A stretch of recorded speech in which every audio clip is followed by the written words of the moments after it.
And Livingston Academy bands perform. Along with Mike Johnson with us tonight. And Mike, Livingston Academy, Stone Memorial, pretty good history. And if we look back at the history of these two, kind of been some odd games between these two, some odd scores, some odd weather situations. Just you never know what's going to happen when these two get together.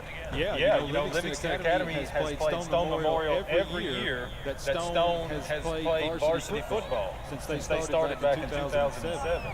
And Livingston Academy leads the all-time series with 10 wins and 6 losses. So Livingston leads that series. You know, they don't always play the last 2 games against Cookville and White County. They've been on the losing end of some of those games. But, Livingston has beaten Stone Memorial twice in one season. You go back to 2009, and Livingston played Stone here in Crossville first game of the season with a big shootout, 35-31 victory. And then they met them in the first round of the playoffs. You know, we're in the same region now. Back then, we played 2 different regions. The playoffs pretty handily in Complex Memorial Stadium. 41-0 score in that first round playoff victory. Livingston Academy and Stone meeting tonight, and one of the big keys to that is going to be how Livingston's going to react to some injuries they're going to have to deal with. They've lost another wide receiver, so that's going to hurt them.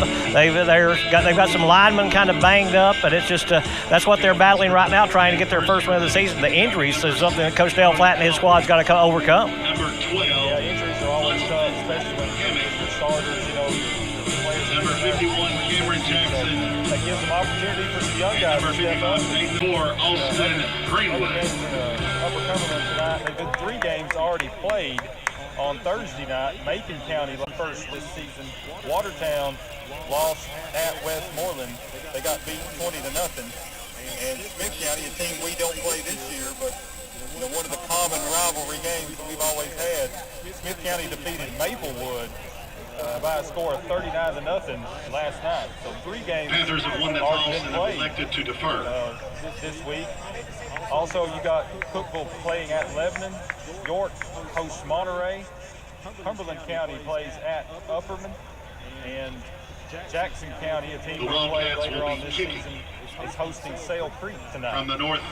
That's the biggest one you gave there, Smith County beating Maplewood. That big a difference. Anytime you go into Nashville and beat Maplewood, that's an impressive win. Yeah, Smith County, they were pretty good. They were down a couple years ago.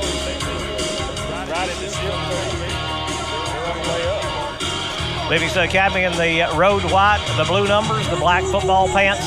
Stone Memorial in the home gold, the black numbers, the black football pants. Livingston will be, of course, across the field from us. Stone Memorial on this home side, Coach Derek Somber and the Stone Memorial Panthers as they try to get their first win in Region 4A as they get ready to run out of the tunnel down there to our left. Livingston Academy coming out on the field for the first time as Stone Memorial lets the Wildcats take the field. And we've talked about this season, the weather games. Last week was a little hot.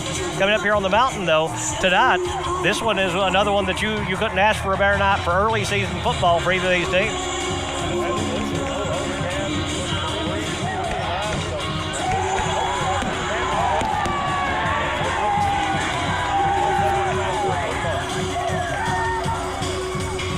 Fireworks going off as they get ready to get this one underway. The Stone Memorial team 2-0 on the season. A couple of impressive wins for Stone Memorial on this 2022 season as they get ready to take the field for the first time, getting some last-minute instructions from their head coach. Livingston Academy, coached by Dale Flatt. He's over on the far.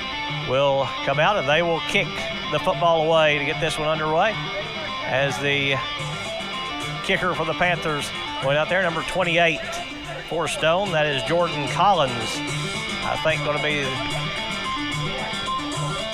a 17. It'll be to the near side where Weitzel will take it to the 15, to the 20, up to the 24, 25-yard line, finds a hole, takes it across to the 30, to the 33-yard line. Caden Weitzel on the return, and a good return for the Wildcats to set them up with good starting field position for their first possession. Number 23. That's always a plus. Livingston spotted right in the middle of the field there as they work from the 32-yard line where they spot it down, with the Wildcats Coming out, we'll check the starters for them. As again, a lot of injuries for Livingston Academy, so we'll have to check and see who gets the start for the Wildcats. Brody Coffey, the quarterback. Lachlan Hammock, the tailback for Livingston Academy. Lachlan over 60 yards rushing, or rather over 90 yards rushing last week. He'll take the handoff, finds a hole off the left side. Will pick up about 3 yards, and just power football right there by Lachlan Hammock, right behind the left side of that offensive line.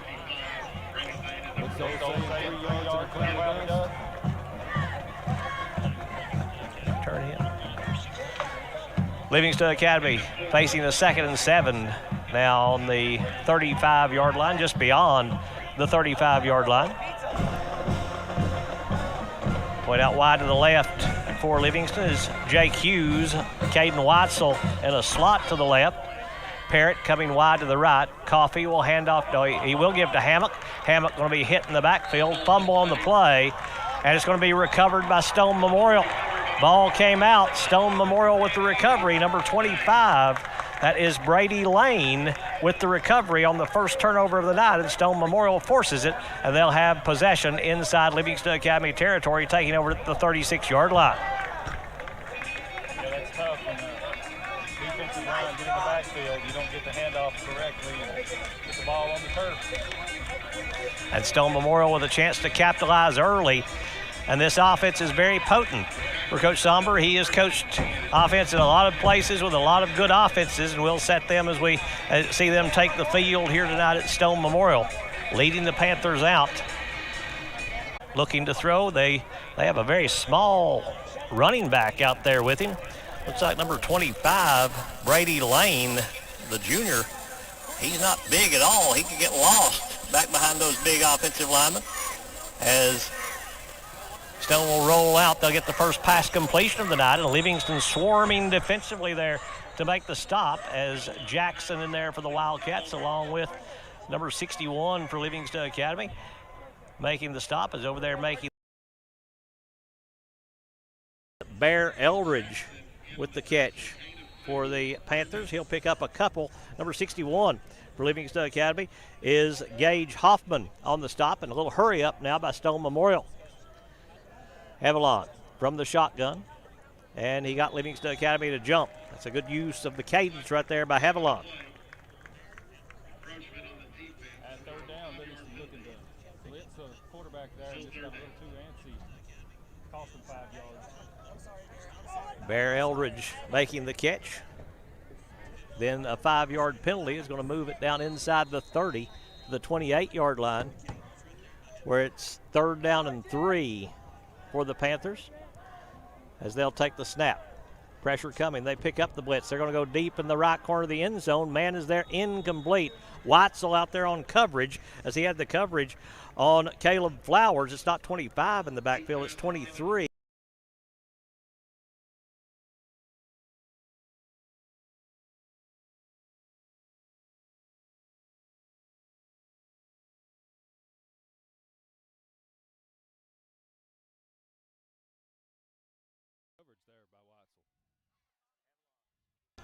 To take the snap once again, Watzel knocks that one away. Hevelon rolling to his left, has pressure, steps up in the pocket, throws it up in the air. It's going to be intercepted. Picked off by the Wildcats as he just tried to force it up in the air. That's number 32 on the interception for Livingston Academy. That is Deacon Allred there with the pick for the Wildcats. So the teams exchange turnovers as Hevelon, going to the ground, just throws it up in the air and throws the interception for Stone Memorial.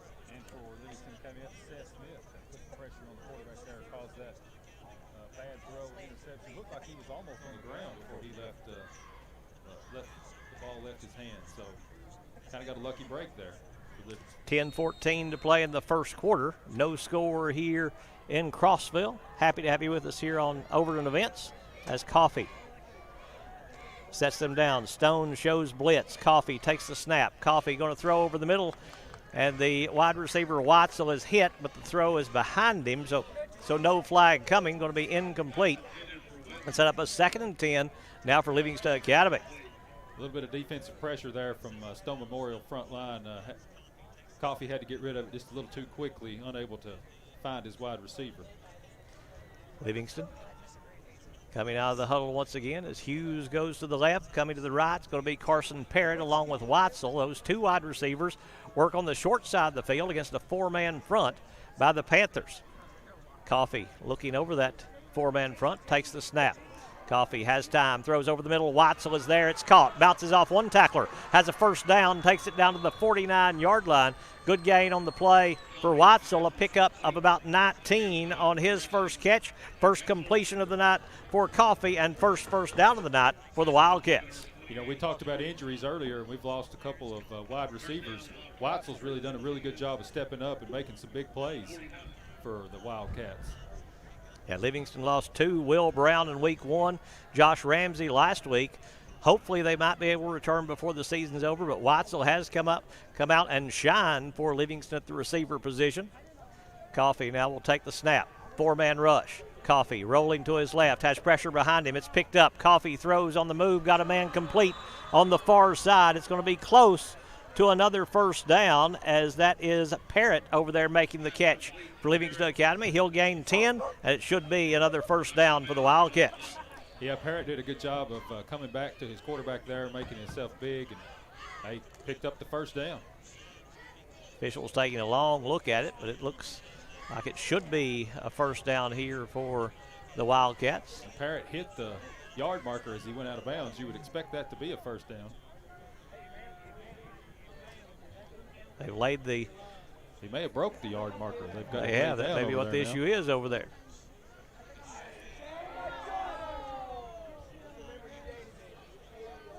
Trying to get it repaired over on the far side. It will be a first down for Livingston. Their second first down this drive. And the Wildcats had a good first half last week against Cookeville. Just some turnovers in the second half and some bad field position kind of led to that 27-7 difference. Absolutely. They played really well in that first half. Going to halftime tied with Cookeville, that's what you would want. Whistle stopping play. It'll be a false start against Livingston Academy. That's not what they want. They don't want to be backed up behind the chains and put any more pressure on this offense than they have to against the defense they're working against. Yeah, it's mistakes like that, when the ball is not in motion that they really kill you. The first down and 15 for the Wildcats from the Stone 46-yard line. As Coffee from the shotgun with Hammock behind him. Logan Johnson, the tight end, to the left side. He had a good receiving game last week against Cookeville as Johnson takes the snap. Johnson rolling to his left. Johnson has, Coffee has pressure. Coffee going to gain some yardage, so it won't be a sack. He'll take it up close to the original line of scrimmage. We'll see where they say he stepped out of bounds. They'll give him only a yard gain on the run, but he avoided the sack and just rolling out of the pocket. Stone Memorial only rushing 4, so they haven't gotten a lot of pressure on him, but they have made him move out of the pocket. And with a mobile quarterback, that can, in high school football, you never know what's going to happen when they get outside the pocket. Second and 14 for the Wildcats. 4 wide receivers, 2 to each side for Livingston Academy. No tight end in this formation. Stone stays with the 4 linemen. Now they walk a linebacker up in the middle, and they'll blitz him. Coffee going to go deep down the middle. It's going to be intercepted. Picked off by the Panthers at the 25-yard line. They'll bring it back to the 30, to the 35, to the 40, and wrapped up at the 43-yard line. Penalty marker going to be thrown on the play. Interception by the Panthers as they'll pick it up.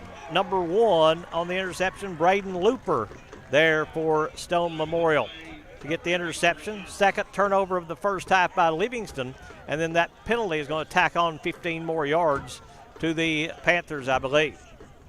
I think they're going to call a face mask here. I really couldn't see what happened there. I didn't really see it. Maybe unnecessary roughness is maybe what they called, but it just looked like a clean tackle to me. We'll wait and see it. Maybe something on Stone here as they're looking back the other way. Oh, it is a personal foul against Livingston Academy. Huh. Looked like a pretty decent tackle there. He wrapped him up and took him to the ground. I'm not sure what the kid did wrong. The officials will move the football all the way down to the 42-yard line of Livingston, where it will be 1st and 10 for the Panthers. So 3 turnovers already, and we played less than 4 minutes here in Crossville. Haviland from the shotgun. Takes the snap. Rolling to his right. Has pressure. He'll throw. It's going to be caught on the far side. Was it a catch? No, I think it was not. Incomplete. Bounced in. Tried to hit Caleb Flowers over on the far side. They'll call it incomplete and set up a 2nd down and 10. And Livingston again got some pressure on him, making him roll out. Yeah, Livingston's played well, but giving up those penalties and turnovers, you know, that's just shooting yourself in the foot and just asking for something bad to happen. Hash mark on the left side is where they'll scrimmage on this 2nd down and 10. Hevelon with Flowers in the backfield with him. He'll look over to the sideline here where they hold up the posters on the sideline. Livingston shows blitz. Now they back out of it. They'll hand off, though. They fake the handoff inside. They'll throw incomplete. Ball's tipped again. When you tip a ball in the middle of the field, that's, you know, always giving the defense a chance to intercept. Pretty good ball handling right there by Hevelon. He had me kind of faked out, tried to see where the football was. That pigskin gets lost in those gold jerseys and black pants. It's kind of hard to see sometimes. I guess I better look through the binoculars each play when they've got it. Hevelon will take the snap. Hevelon under pressure, hit as he throws, going deep downfield. Oh, number 10, Braden Story, had a chance at a pick again. That's twice that he's had his hands on the football. That one was a good chance at interception, just couldn't hold on. Yeah, he may have been trying to run before he caught that one. Looked like it. He thought that that one was right to him as he overthrew his wide receiver, did Hevelon. But again, good pressure coming up the middle by Livingston Academy. Hit him just as he released it, and Hevelon a little shaken up, it looks like, as he comes out there to punt on 4th down and 10. Snap is good. Hevelon very close to the line of scrimmage. He'll pop this one high in the air. Livingston will let it bounce, and now Parrott will get away from it. Or is that Weitzel back there? That is Parrott getting away from it to let it roll dead inside the 10-yard line. And Livingston long field here, but their defense does a good job stopping Stone Memorial after that turnover by the offense. Yeah, they get a turnover, and then a penalty puts them in great field position in Livingston Academy territory, and they don't gain a yard in 3 downs. So you got to call that a win for the LA defense. Livingston Academy with it, 1st and 10 at their own 6-yard line, they'll call it. They'll work from the hash mark on the left side. Stone Memorial has already forced a couple of turnovers here in this first half. Stone Memorial's defense really shading to that right side. They've got 2 linebackers walking up there to blitz. Coffey sees that blitz. Now will try to run against it and can't get away. Good job coming in there on defense. Number 23, Braden Flowers. Blayton Flowers there to knock him down, but after a short gain by Coffey, he'll pick up 2, maybe 3 on the carry and set up a 2nd down and 7. And sometimes when you know, the defense gets to you quickly, that's the best you can do is just tuck it and try to get as much as you can. 2nd and 7 for the Wildcats from their 9-yard line. Stone Memorial showing that blitz on the right side. They don't show blitz this time as now they'll walk up a linebacker late right over that left guard again. Coffey hands off to Hammock. He'll run that way, and he'll take it across the 10 to the 11, maybe the 12-yard line to gain 3 yards on the play. I believe there's a player hurt for Stone. Stone does have a player down on the field for the Panthers, as that may be their starting tailback, Flowers, that is down there for Stone Memorial. But the injury will tell you that we want to say thank you to our sponsors for making tonight's broadcast possible.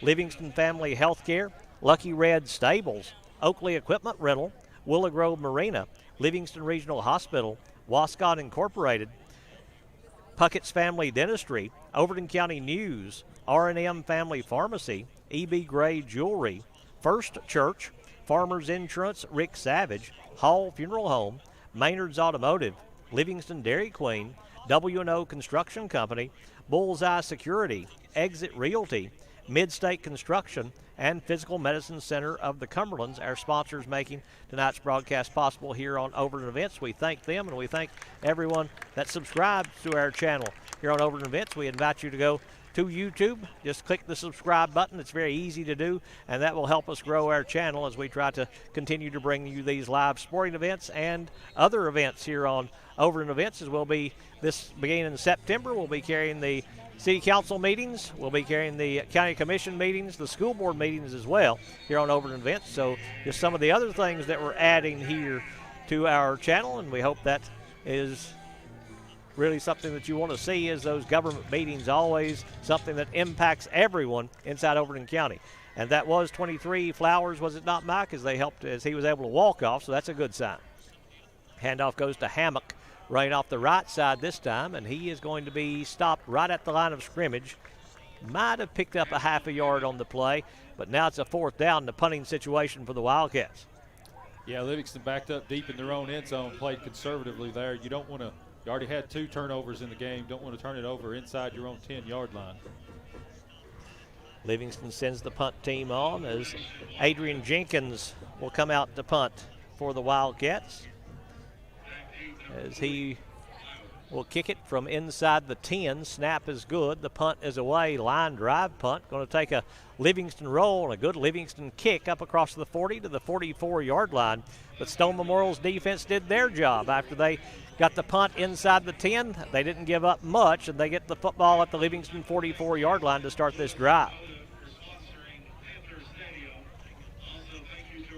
So the Panthers, let's see who they put in at tailback now. If Flowers is able to return, they may have to change up that, as he was the player that was shaken up a couple of plays ago on defense. So we'll wait and see if he is able to come back out. Halfway through the first quarter here in Crossville, no score between Livingston Academy and Stone Memorial. Well, thank Wayne Farrell and Twin Lakes Television Channel 951 for carrying the games also here on Overton Events. We appreciate his cooperation with us to carry these to you on their Overton Events channel on Twin Lakes Channel 951 on Twin Lakes Television. They'll pitch to that new running back, and he's got a big hole. He'll take it across the 40 down to the 37-yard line, where Parrott is there along with Story to wrap him up, and the new back is going to be number 34, Maddox Akendo, on the carry for the Panthers, as he'll pick up about 6 on a pretty good run on his first carry of the night. Yeah, big hole there opened up by the Stone Memorial offensive line.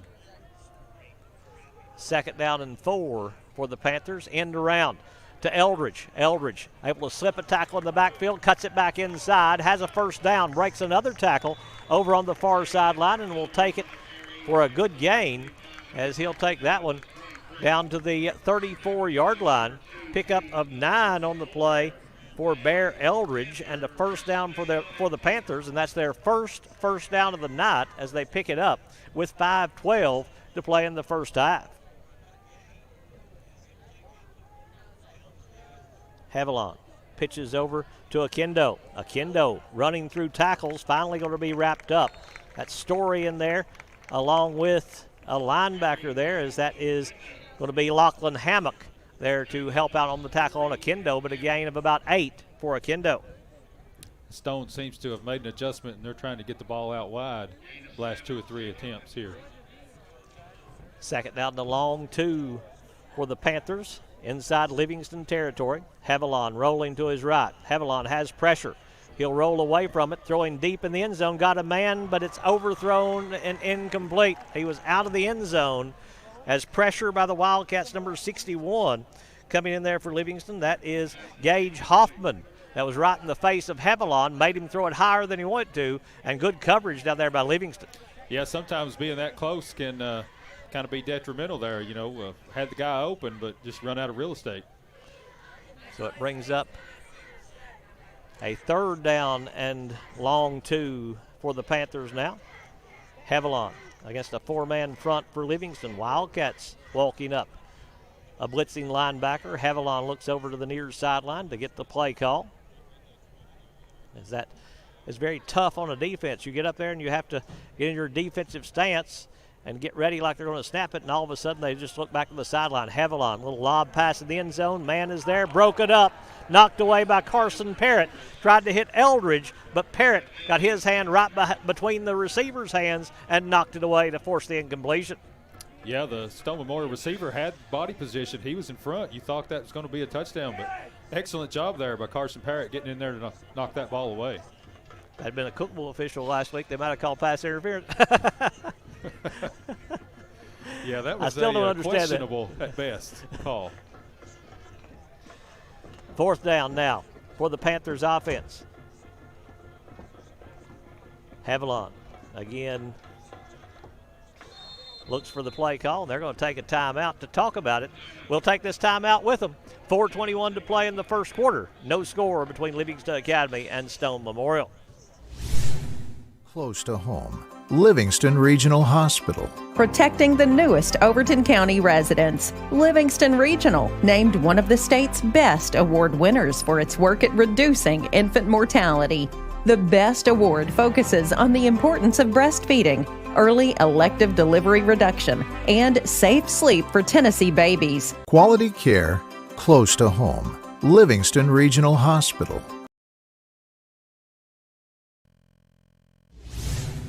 Live events here. Let's take a moment to ask you to do a little something for us, if you don't mind.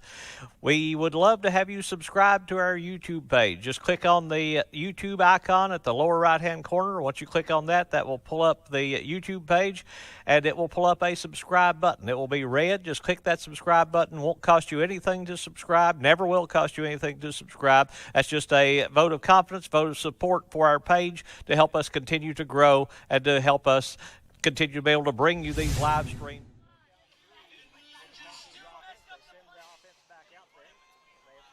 The field goal that time, but didn't go for it. Haviland in the pocket, throws across the middle. Man is there. It's caught. Touchdown, Stone Memorial. Complete to Caleb Flowers for the touchdown for the Panthers.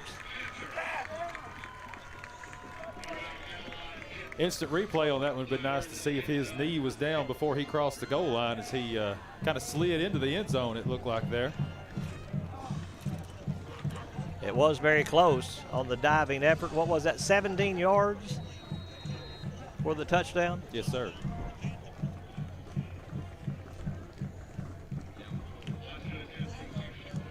So Stone going to keep the offense out there, but a flag is thrown for an illegal substitution against Stone. 12 men in the huddle, as they had too many out there. I think that the player that's coming off the field thought they were going to go for it, but they're going to attempt the extra point here. Thought they were going to go for the 2-point conversion. To kick the extra point is Justin Barnett for the Panthers. So they'll back it up, and that'll make this a little bit tougher. Instead of from the 2-yard line, it will be from the 7-yard line. So this is basically Barnett. a 25-yard field goal now. Barnett kicks this one up and good for the extra point for Stone Memorial. So with 4:14 to play in the first quarter, it is Stone Memorial 7, Livingston Academy 0.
So up to the 25, and will be stopped there. They may say he didn't get the, they'll give him the 25 on the return, but they're kicking everything to this side, and Watzel doing a pretty good job returning those kicks, but there is a penalty marker down on the far side.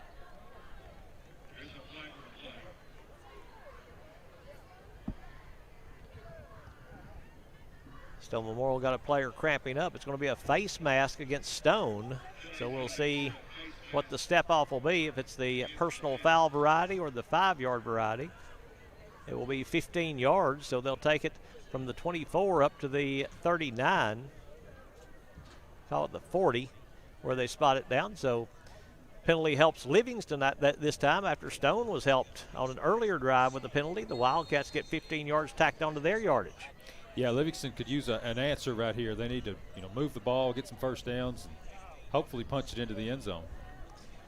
Livingston got a new tight end in there. We'll check them in just a moment as they go double tight end on that left side.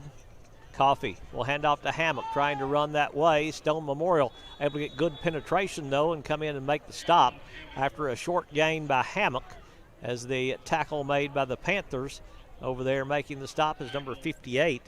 That is, well, we don't have a 58 on the roster we were given. That's the way it always works, it seems like. But Hammock will pick up a yard on the play and set up a 2nd and 9. The new tight end out there for Livingston is number 32. That is Deacon Allred in there for the Wildcats. So Livingston going a little more power football here against Stone. Allred will check out on this play, though, as they go back to the 3 wide. Coffee takes the snap. Coffee crossing pattern, going to be knocked away. Tried to get it to Parrott on the slant, but Eldridge is there for Stone to get the hand in and knock it away, and he played it really well. Yeah, just made a good break on the ball and knocked it Bear away. Eldridge there to knock it away. Got to think his kid's got to be big Alabama, or his parents got to be big Alabama fans. Name him that. You never know. Be 3rd down and 9 for the Livingston Academy offense with 3:24 to play here in the first quarter, as the Wildcats have Coffee there in the backfield. They'll split Hammock out to the left side, going 5 wide. Empty backfield right now for Livingston. They'll bring Hammock in motion from left to right. Coffee wanting to throw. Coffee has pressure, rolling out to his left. Coffee will get back to the line of scrimmage, but no gain on the play as they go 5 wide for the first time this season. Haven't seen that formation from Livingston Academy yet. No, just too much defensive penetration there by the Stone Memorial Panthers. Coffee just didn't have any chance to set up and throw. So that'll bring the punt team back on for Livingston Academy as Adrian Jenkins coming on to punt for the Wildcats. Dropping deep to receive will be Okendo for the Panthers as he sets up at about the 36, 37-yard line. Snap good. Punt is blocked. Stone Memorial blocked it, and they'll pick it up inside the 15, and they'll take it in for the touchdown. The blocked punt, scoop, and score by number 40, Caleb Flowers, on the return for the Panthers to pick it up and score the touchdown for them on special teams. I just straight up the gut there. Just got there before Jenkins could get the ball away. Tough break for the Wildcats. Yeah, you have to think they saw something on tape, don't you, that told them that they could do that, because they just brought everybody up there at the box going after it, and the block coming right up the middle. And then once they got it, they had people running to the ball, and Flowers just able to scoop it up, and nobody could get to him. Extra point coming up for Justin Barnett. Snap is good. The place is down. The kick is up. This one looks a lot better than the first one as he bangs it through, as he goes 2 for 2 on extra points. So with 3:05 to play in the first quarter, it is Stone Memorial 14, Livingston Academy 0.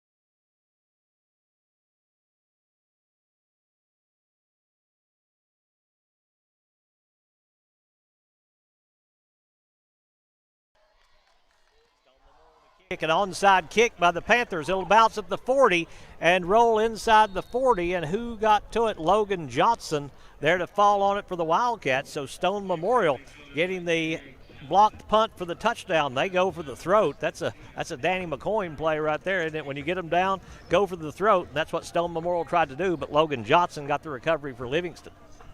Yeah, way to be alert there on kickoff coverage, as giving them the ball right back would have been. So Stone Memorial, a couple of quick scores to go ahead now, 14-0 late here in the first quarter, as the Wildcats have it 1st and 10 at their own 38-yard line. H back to the left side is Johnson. Coffee, straight drop, going deep down the middle. It's going to be caught by Watzel. Watzel in Panther territory. No, it's going to be Hughes. Hughes to the 30, to the 25, to the 20, to the 15, to the 10, inside the 10 to the 5, and he's going to be wrapped up there. But it's going to be a big pass and catch for Jake Hughes. Now I think they're going to tack on some yardage for a face mask at the end of it. 54 yards from Coffee to Hughes, as Jake Hughes will make the catch. Is that Jake's first catch of the season? I believe it is. I don't remember one. He didn't have one in week 1. He didn't have one last week, so it's his first catch, and it's a big one to set up a 1st and goal for Livingston Academy. They do tack on a half the distance to the goal penalty to move it down to the 3-yard line. This is a big play right here. Livingston really needs to answer to get back in this game. Brody Coffee from the shotgun, 1st and goal from just inside the 3-yard line. Coffee takes the snap. Coffee steps up. Coffee rolling to his left. Coffee going to be hit and tackled right at the line of scrimmage as Stone Memorial just strung him out to the sideline and able to bring him down for no gain. Yeah, for a moment it looked like Coffee might be able to make it to the pylon, but Stone Memorial's linebackers quickly cut off that path. 2nd and goal from the 3-yard line for the Wildcats offense. Well, it just seems like every week they find somebody else to make big plays catching the ball, don't they? Coffee from the shotgun with Hammock behind him. Coffee will hand off to Hammock straight up the middle. Lachlan will take it down to the 1-yard line. He's close. The official running in from the far side. It's a touchdown, Livingston Academy. Lachlan Hammock from 3 yards out. Hammock just kept grinding there, and as he got close to the goal line, stuck that arm out and crossed the plane. Really good job there by the Wildcats to answer and get back in this game. Big play coming on a pass to the slot receiver, Jake Hughes, as he caught it in the middle of the field, and then a great run after the catch as he's able to take it inside the 10, then a roughing, or rather a face mask penalty at the end of it. Gave them 3 more yards, and now Watson to attempt the extra point. It's up, and it is good, and the Wildcats are on the board. 2:26 to play in the first half. It is Stone Memorial 14, Livingston Academy 7.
Off for Livingston Academy after converting on the extra point just a moment ago.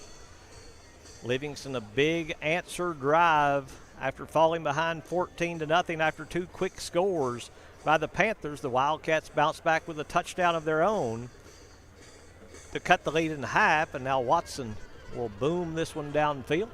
Return man will take it at the 10, up to the 20, the 24, where he's going to be wrapped up right there by Livingston Academy. Good stop there on special teams, and that is number 5 there on the tackle for Livingston Academy. Coming in there for the Wildcats, Elijah Robinson making the stop for Livingston. Powwow, Elijah Robinson. He powed him to the ground that time, didn't he? That was a pretty good open field tackle, and Stone Memorial will take over 1st and 10. They spot at the 25-yard line, as it will be the Panthers coming out. Let's see how they respond after Livingston puts points on the board.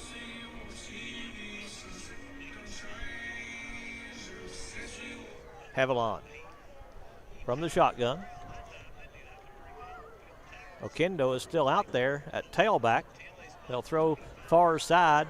Catch going to be made. Hoffman going to wrap up the wide receiver. That's number 5 making the catch for the Panthers. Preston Mayberry with his first catch. Cameron Jackson in on the tackle as well. Going to be a short gain for Mayberry, a pickup of 1. We'll call it a pass. It was even with the line of scrimmage, so we'll call it a pass and set up a 2nd and 9. Haviland will end around, coming from right to left, cuts it back in the middle. Nowhere to go, though, is Livingston's defense there to wrap up the ball carrier as Flowers carrying the ball. Number 34, Seth Smith, in on the tackle there, and Flowers going to lose a yard on the play on that end around. And it will set up a 3rd and 10 now for the Panthers offense. They're quickly back up there to the line of scrimmage. Having to hurry right here is Haviland. Will take the snap. Straight drop. Haviland goes over the middle. Drop. Hit the man right in the hands. That's number 5 again, Mayberry, and couldn't have asked for a better pass. He just couldn't hold on. So 3 and out here for the Wildcats. That's big after going down 14-0. You had 3 turnovers, block punt, return for a touchdown. You come down the field, make a big play, answer. Now you get a stop. Now they could tie this game up here. Huge stop right there, because now not only that, you flip the field. You've got your own field advantage right now if you can get this punt fielded cleanly. They punt the football away, high punt. They'll let it bounce, and it will take a straight up bounce and be down there at the 46-yard line, where Livingston Academy will take over. So the Wildcats have it with a chance, as you say, come back and make a game-tying drive here with a short field to work with. We're still in the first quarter here. This has been a pretty exciting game.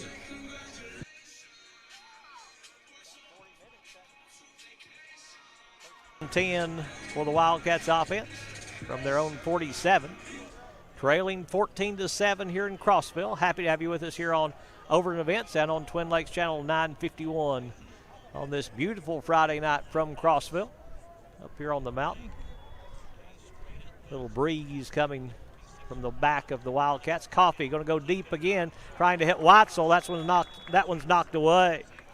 Defender made a great break on the ball to knock it away and set up a 2nd and 10. Yeah, Barry Eldridge back there for Stone Memorial making a good defensive play. If he don't make that play, that's a touchdown.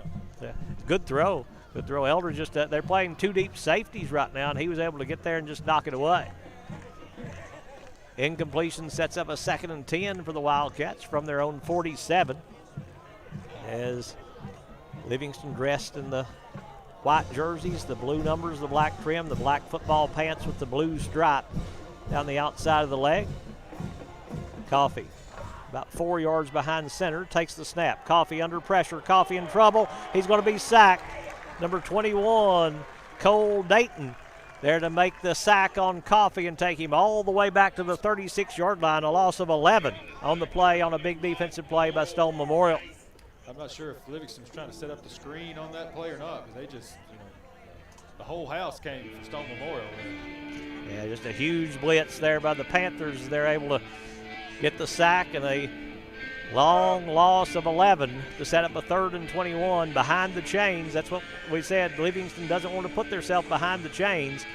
Now they're going to see a blitz again probably from this defense, as they've been just kind of laying their ears back on sure passing downs. They're creeping up on the left side of the defense, looking to blitz from that side. They get in, they get pressure. Coffee steps underneath it. Coffee going to lob it down the middle of the field, incomplete.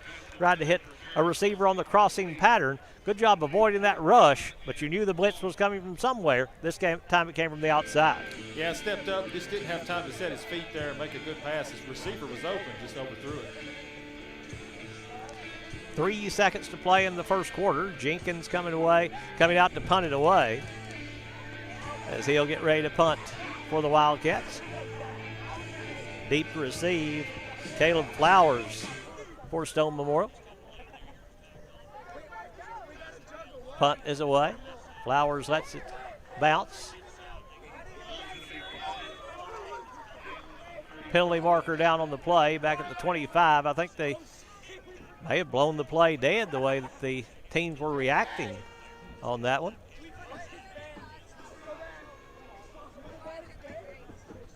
I thought there was a penalty marker down there. I guess there's not. It will be a 1st and 10 Stone Memorial, and that will be the end of the first quarter.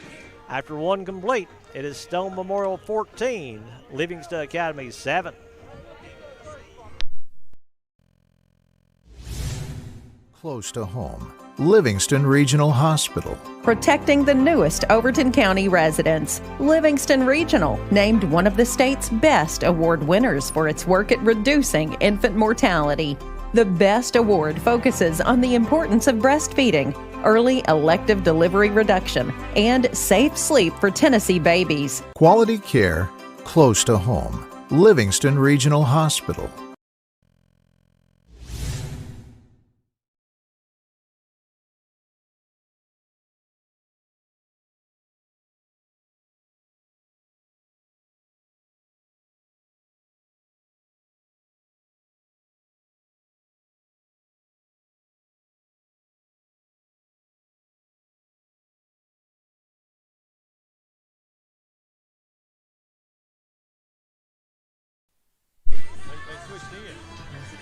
So Stone Memorial will get possession. As trying to figure out some things here, and I think we've got Stone Memorial with it 1st and 10 at their own 35-yard line. They'll pitch to Okendo going off the left side. He'll pick up 5, maybe 6 yards on the play before Story comes up and makes the stop. But Okendo has got to become the workhorse after Flowers left for the Panthers, and he'll pick up, they'll give him 6 on the play, so he's got 20 yards now coming off the bench for the Panthers. Yeah, I don't believe Flowers has been back in since he went out injured, so it may be Okendo the rest of the game. And Flowers played a lot on offense and defense. They're sending number 5, Mayberry, out of the lineup. Braden Looper, number 1, will come in to replace him. Maybe some blood on a jersey or something of Mayberry. 2nd down and 4 for the Panthers offense. Hevelon rolling to his right as they move that pocket. Okendo does a good job picking up the pressure. Hevelon throws well overthrown and incomplete to set up a 3rd down now and long for the Panthers offense. Hevelon, there's a penalty marker down on the play right at the line of scrimmage. So we'll wait and see what this is. Holding against Stone Memorial. Now, a decision for Coach Flatt. Do you back them up and give them 2nd and 20, or take the play and give them 3rd and 10? Yeah, that's a really tough one to call there. It's I think you take the play and make them go 3rd and 10. Yeah, with this offense, the more touches they have, the more dangerous they are. And, of course, if we say that, they take the penalty. Exactly. So they'll back them up, set up a 2nd down and 20 now for the Panthers offense. They'll move it back to the 25-yard line, where it'll be 2nd and 20. Something we haven't talked about, the new scoreboard here at Stone Memorial. That's nice, isn't it? A big video board up there with ads running across it. Really lights the place up. Complete to Mayberry on this near side. Back in there. He'll take it across the 30, up to the 35-yard line, get back to the original line of scrimmage where he's brought down there by number 57 for Livingston Academy. That is Jordan Geist there to make the stop, but a 10-yard catch for Mayberry on his 2nd catch of the night, but that sets him up with a 3rd down. They say 11, so a 3rd down and 9. So right back where we would have been if they'd have declined the penalty. Right. Livingston shows blitz. Here they come. They get to Haviland. Haviland under pressure, throws it up in the air, intercepted. Jackson with it at the 30. Takes it inside the 25. Was it Jackson? It was 61, not 51.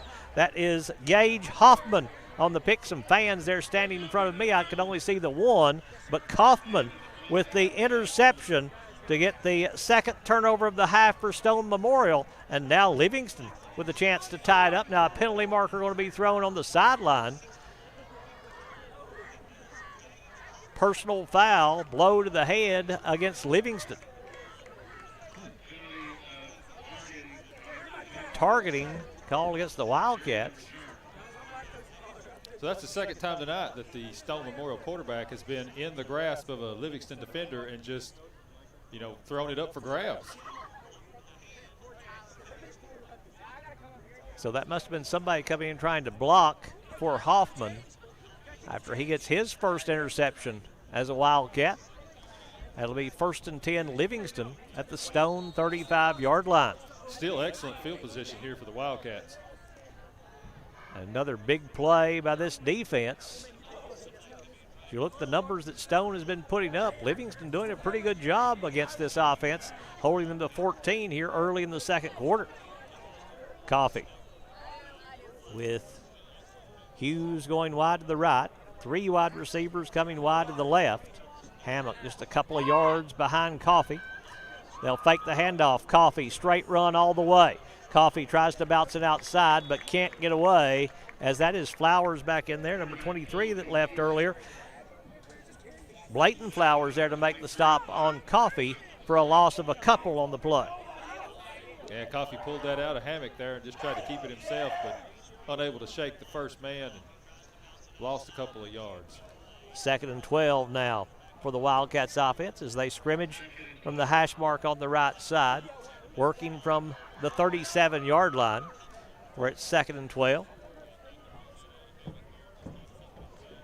Coffee looks over the defense, takes the snap. Coffee, 4-man rush, goes over the middle, pass going to be broken up. Tried to hit the tight end Johnson, but Stone Memorial with Okendo there to knock it away and force the incompletion on a good timing hit on the football. Yeah, he got there at the same time the football did, just unable to control that ball into his body was Johnson. 3rd down and 12 now for the Livingston offense. If you can get half of it, you're probably in 2-down territory here. Maybe if you don't get half of it, you may be in 2-down territory here early in the second quarter. 4 wide receivers for Livingston Academy as Coffee sets up the offense, 2 to each side. Coffee, short drop, looks to his left, has pressure. Coffee gets away from it. Coffee rolling out, throwing on the move, going to be broken up and incomplete, and set up a 4th down now for the Livingston offense. And we'll see decision time again for Coach Flatt, and a player down over, he's tying his shoes, so that's a good sign that nothing wrong with one of the wide receivers. But now, what does Coach Flatt do here with 9:36 to play in this first half? Even if it is 4th and 12 or 13, I think you still got to go for it here. A punt doesn't do you very much. Yeah, punt doesn't do much for you right here, does it? Absolutely not, no. 4th and 12, Livingston Academy. Story in as a wide receiver going wide to the right. 3 wide receivers coming wide to the left for the Wildcats offense. Stone shows blitz. They're sending a couple. Coffee throws against it. It's going to be overthrown, and was it caught by the defender? It is intercepted by Stone Memorial.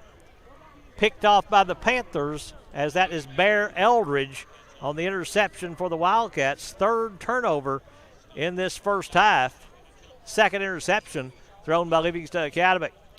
That was basically an arm punt right there anyway, I guess you could say. Yeah, you just throw it up. You give your offensive player a chance to make a play. Stone having to go to the ground to complete the interception. They get to it. And now the Panthers coming back out after the 4th. Is it the 4th turnover? It's the 3rd turnover of the first half for Livingston Academy. Stone will send 3 wide receivers to the right side of their offense. Hunter Hevelon still leading the Panthers offense out there. Hevelon takes the snap. He'll roll to his right. Blitz coming. They throw back weak side. Overthrown and incomplete. Well, Livingston had pressure on him. Lachlan Hammock right in the face of Hevelon, able to get there and make him throw it a little earlier, but that's a good play call. I like that weak side throw when you got the blitz coming on the other side. Yeah, Livingston putting that pressure on him, making him throw it high. They'll have to remember that, though, this defense will, because that's a play that can go a long way for the Panthers if they can complete it over on that far side.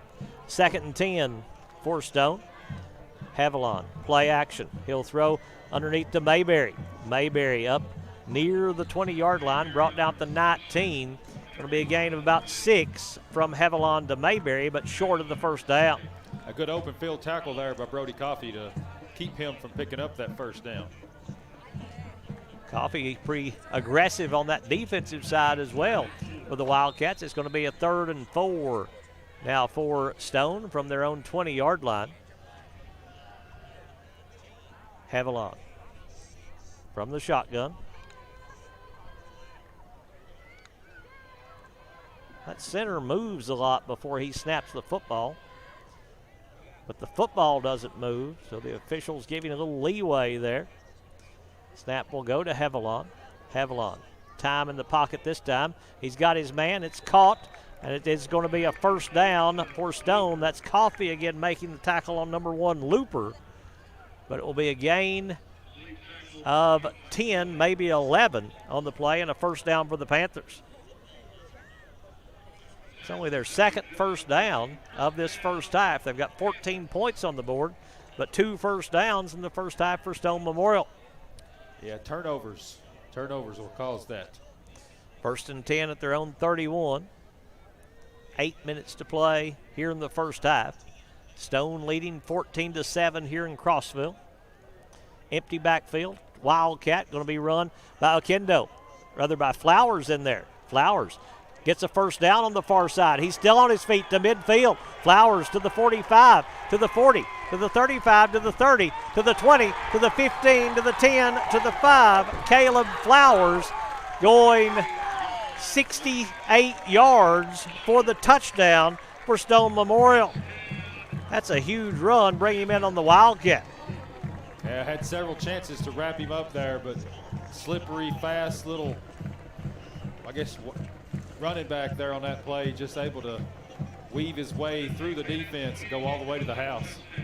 He hadn't even been in the backfield yet, and he gets in there as the Wildcat and able to take it 68 yards for the touchdown, actually 69 yards for the touchdown. And now Justin Barnett to attempt the extra point to try to make it a 14-point lead again. Snap is low. They get it placed down. Good job by Hevelon. The kick is up, and the kick is good. Hevelon saved them there, able to take that low snap, get it placed down, and it will be a 21-7 Stone lead here in the second quarter.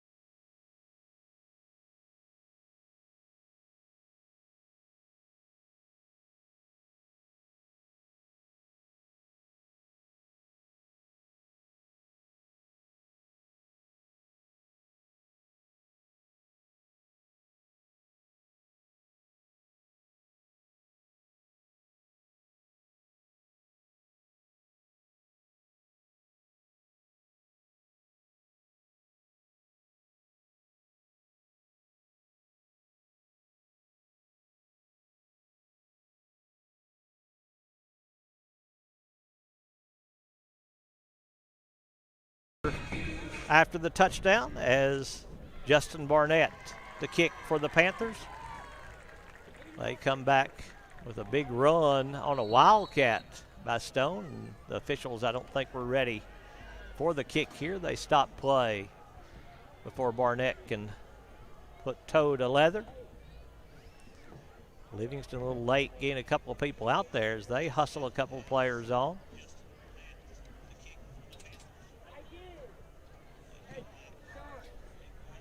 (21-7).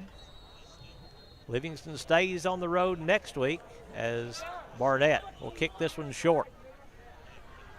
It'll be fallen on there at the 29-yard line by Logan Johnson. We'll take a moment here to thank our sponsors for making tonight's broadcast possible. Physical Medicine Center of the Cumberlands, Mid-State Construction, Exit Realty, Bullseye Security, W&O Construction Company, Livingston Dairy Queen, Maynard's Automotive, Hall Funeral Home, Farmers Insurance, Rick Savage, First Church, E.B. Gray Jewelry, R&M Family Pharmacy, Overton County News, Puckett's Family Dentistry, Wascon Incorporated, Livingston Regional Hospital, Willow Grove Marina, Oakley Equipment Rental, Lucky Red Stables, and Livingston Family Healthcare. Go out and support our sponsors. They make it possible for us to bring these live events to you. First and 10 Livingston from their own 30-yard line. Coffee takes the snap. Coffee has time. Now we'll look to run. Coffee across the 30. Takes it to the outside. He'll take it across the 35 and step out of bounds at about the 38. Are they going to throw a flag? They are not. Say incidental contact on this near side, but Coffee taken to the ground pretty hard over there on the mat, but he'll gain 8 on the run. A good run there. Got a new running back in the game for Livingston. Looks like Seth Smith is in the game for this series. So they set up a 2nd and 2.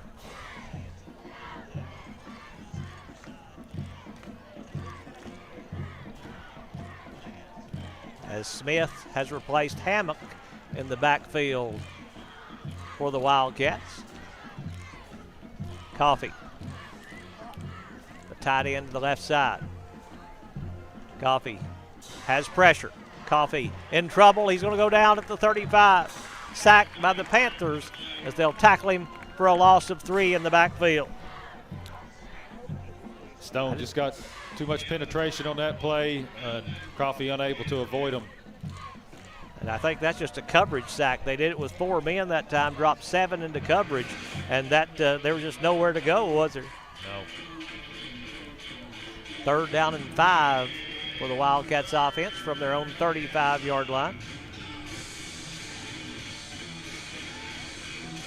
Big play here as Hammock back in there for Livingston Academy, replacing Smith. Stone again shows a couple of blitzers coming. They send everybody. They've got pressure. They've got him. Sacked once again by Stone Memorial. Number 23, that is Blayton Flowers. I think he's back healthy as he tackles Coffee for a loss of 8 on the play. And boy, they're not hiding it right now. They're just sending everybody, aren't they? Yeah, it came from his blind side, his backside, just never saw him coming and unable to get rid of the ball. Halfway through the second quarter, Stone Memorial forcing the punt by Adrian Jenkins. They'll drop Okendo deep to receive the punt. Jenkins gets this one away. Okendo tries to catch it on the run. He fumbles it, muffed it. It'll be a turnover, and Jake Hughes will recover it for Livingston Academy. Okendo trying to field the line drive, took a chance. It didn't pay off. Is that the 5th turnover of the night or 6th? That's 3 on 3. Livingston has 3. Stone Memorial has 3, so it's 6. That's wow. 6 in the first half. That's a lot. Ball must be slippery up here on the mountain tonight. You would think it'd be wet or something, but it's a perfect day. No rain. I walked on the field there before the game. Everything's dry, but it's just going to the other team, it seems like, each time. Coffee with Hammock behind him. Johnson, the tight end to the left side. Stone showing blitz again. Coffee wants to throw. Goes off the hands of his intended receiver. Tried to hit Hughes on the far side. Bounces incomplete, but there is a penalty marker down on the play. Hughes Penalty thrown in the defensive backfield. A hit.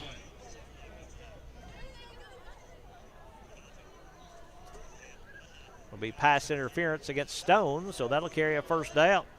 Defender must have got there a step too early on that play.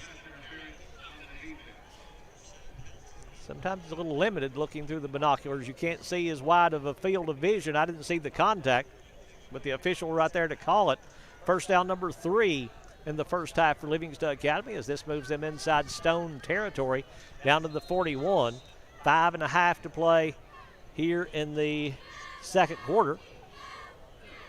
As they move Johnson to the right side. Stone doesn't show blitz for one of the few times tonight. Coffee takes the snap. They do delay a middle blitz, tries to hit Johnson off the right side. Too far for him to get to as Flowers over there in coverage, and the pass falls incomplete.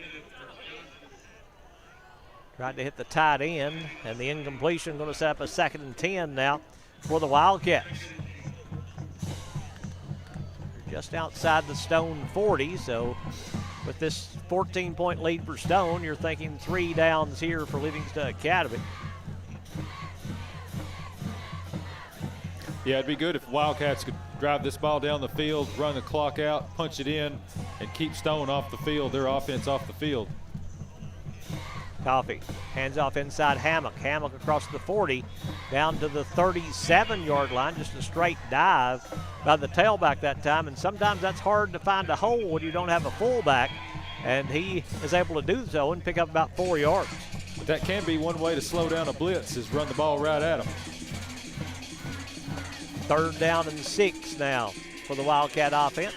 Clock continues to run. A long first half. That first quarter took about 45 minutes, too. That was one of the longest ones we've had in a long time.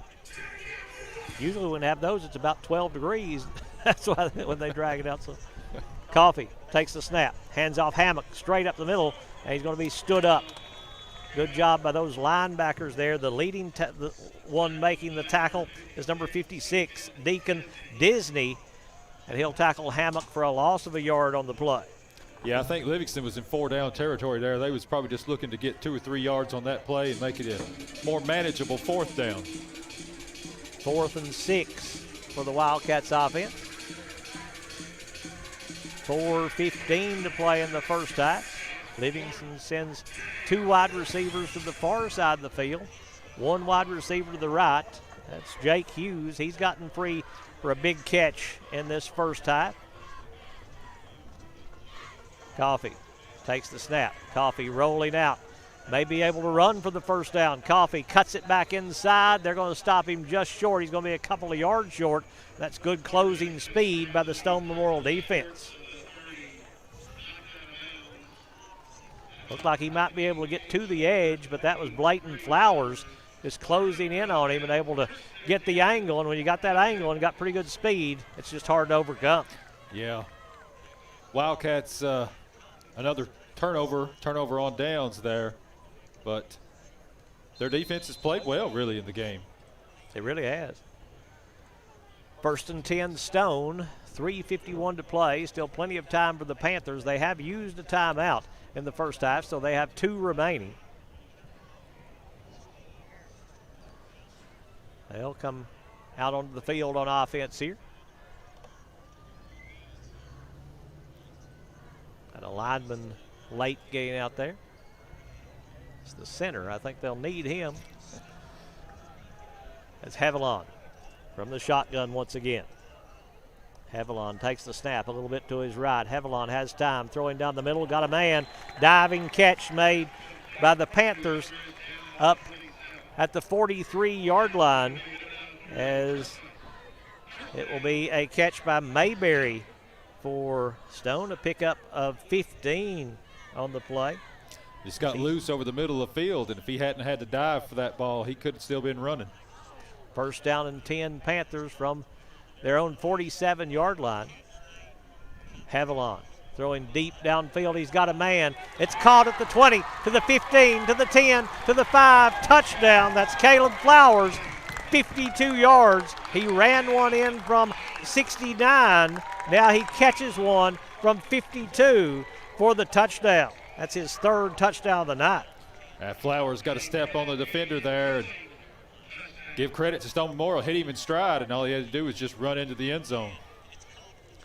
He got the scoring started with 4:14 to play in the first quarter with a 17-yard touchdown reception. That's his 4th touchdown of the night. He has scored all of them. Then he caught that 52-yarder right there. He was the one that recovered the fumble and took it in with 3:05 to play in the second quarter. And he also ran that one in for 69 yards in the second quarter. So he has scored all their touchdowns, and the extra point is up and good by Justin Barnett. So with 3:16 to play in the first half, it's Stone Memorial 28, Livingston Academy 7.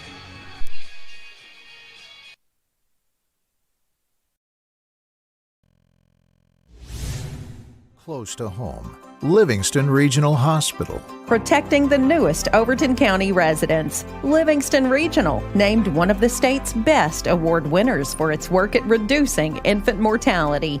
The Best Award focuses on the importance of breastfeeding, early elective delivery reduction, and safe sleep for Tennessee babies. Quality care, close to home, Livingston Regional Hospital.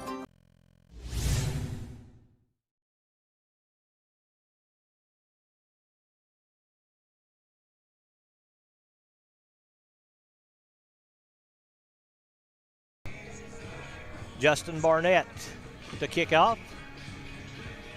It's been a big game for Caleb Flowers. Big first half for Caleb Flowers. Scored touchdowns 3 different ways. Barnett, short kick. That one's going to be muffed by Livingston Academy. The ball is loose. They scramble for it in the middle of the field. Let's see who has recovered. Looks like Jake Hughes coming out there with it for the Wildcats, so Livingston will keep possession. Stone muffed a punt. Livingston also almost muffed that kickoff, but Hughes able to fall on it and keep possession for the Wildcats. That could have been a dagger there for the Wildcats, giving them the ball with 3 minutes left to go here in the second quarter. I formation behind, the pistol formation for Livingston Academy. That's Coffee from the shotgun.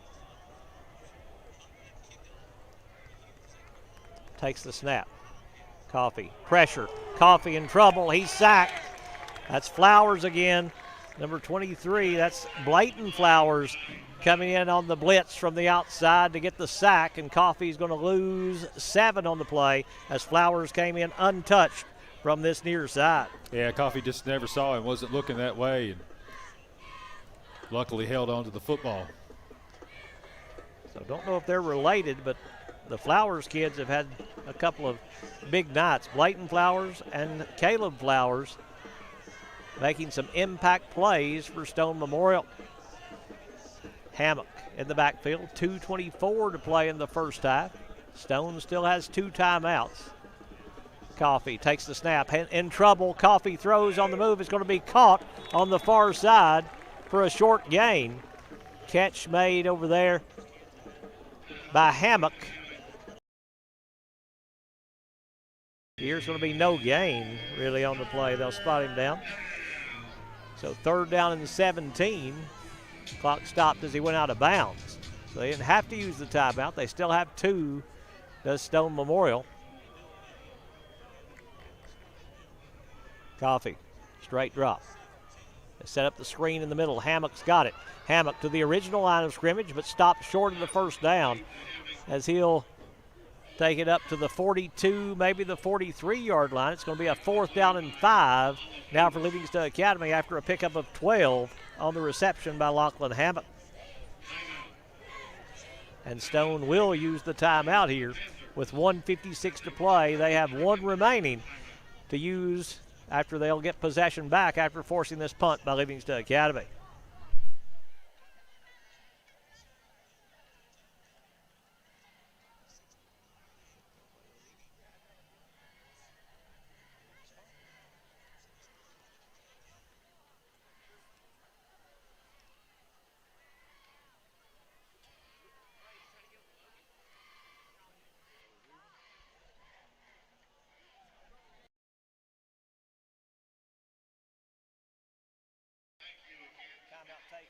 Stone Memorial. Let's take this moment to thank our sponsors once again.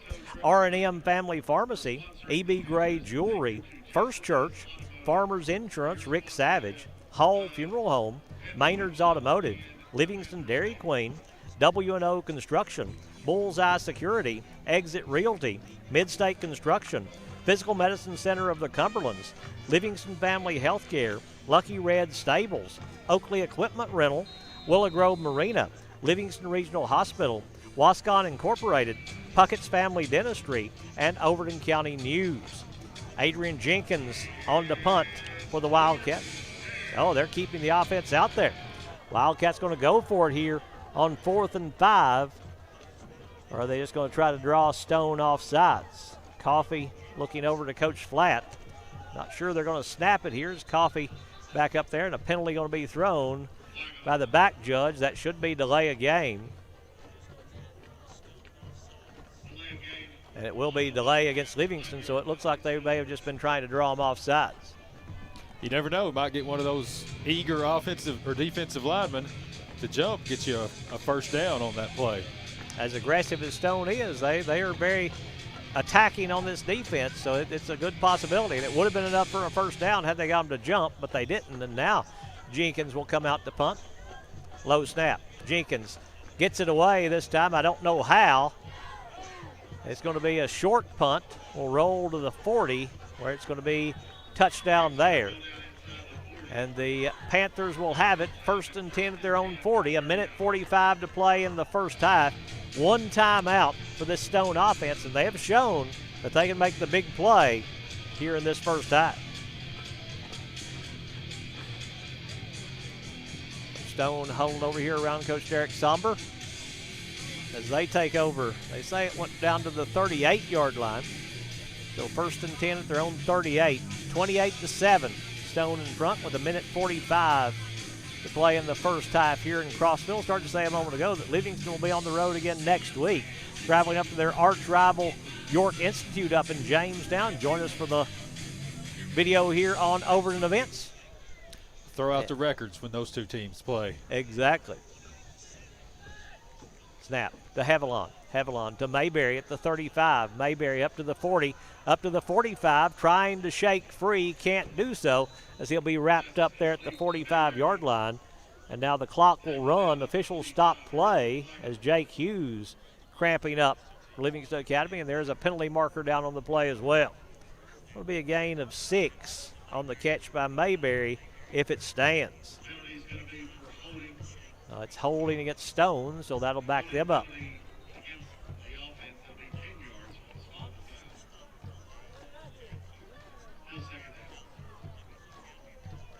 Holding from the original spot.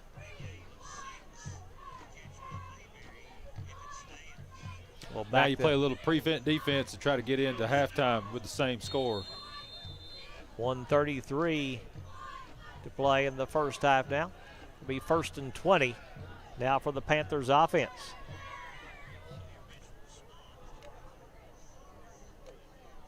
Haviland slowing the pace a little bit right now. Line of scrimmage, the 29-yard line. Haviland takes the snap. Haviland going near side, overthrown and incomplete. Tried to hit Caleb Flowers. Just sailed it over his head and out of bounds and sets up a 2nd and 20 now for Stone Memorial. Yeah, if I'm a Wildcat defensive back, I keep my eyes on that Flowers kid. Yeah, you got to know where he's at. All 4 touchdowns scored by Caleb Flowers. 1 on the ground, 2 receiving, 1 on a block punt, scoop and score. And he has been an impact player tonight for the Panthers offense. Haviland rolling to his left, throws back to his right. That's Flowers, but Flowers going to be wrapped up this time by Cameron Jackson. He'll gain a couple on the play. Got out of bounds to stop the clock, it looks like. As Flowers, 71 yards receiving, 68 yards rushing. 3rd down and 17 now for Stone. Haviland takes the snap. Haviland has pressure. Throwing deep down the middle. It's going to be incomplete. Leaping effort there by Eldridge. Hughes on the coverage, and it falls incomplete and sets up a 4th down, so Livingston's going to get the ball back. Yeah, if Eldridge doesn't tip that ball, I believe Hughes may pick up his first interception of the season there. So the punt team on for Stone as Hunter Haviland, the punter as well as the quarterback. Livingston has pressure. Haviland gets it away. It'll be a short punt as it'll bounce on the near side. It'll take a Stone bounce inside the 40 down to the 36-yard line, where it'll be 1st and 10 Livingston, but with just 40 seconds to play here in the first half, you don't think they're going to take any kind of chances here in this 28-7 score. As Jordan Geis putting pressure on the punter there. It's the second time in the game he's gotten close to putting his hands on the punter's kick. 1st and 10 Livingston from their 37-yard line. Wildcats, let's see how they play it. They've got a couple of timeouts remaining here in the first half if they want to try to attack here on offense late in the second quarter. Coffee with 3 wide receivers to the left side. 1 wide receiver to the right, working man-to-man over on the far side. Stone showing blitz. Here they come again. It's Flowers. Flowers going to run him down. Flowers going to tackle Coffee for a loss of 10 on the sack on that blitz off the right side of the Stone defense, and that will timeout Livingston, I believe. Will be a timeout call by Livingston. They'll take it with 28 seconds to play in the first half. Sacked by Flowers again, and boy, just that speed off the edge, you can't replace that, and he's so quick coming off that right side. That's the 3rd sack he's gotten with the exact same play, just coming off that, quarterback's blind side as he's rolling to the opposite direction, and Livingston needs to make an adjustment to put a body on him. And there's really nothing you can do about it because the numbers, they've got so many people on that side, you can't have 3 people blocking, or rather 2 people blocking 3, so there's just no way to really stop that. And with that speed that he's got, it's just it's hard to overcome. 10-yard loss on that one to set up a 2nd and 20. So the Wildcats having his Coach Flatt out talking to the officials on the field about something here in this first half. The ball spotted back at the 27-yard line for Livingston Academy.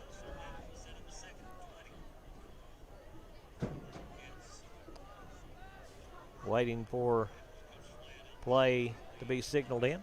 Center for the Wildcats right now is number 55, Nathan Hargis. He was a little banged up during the week. Good to see him back out there for Livingston Academy.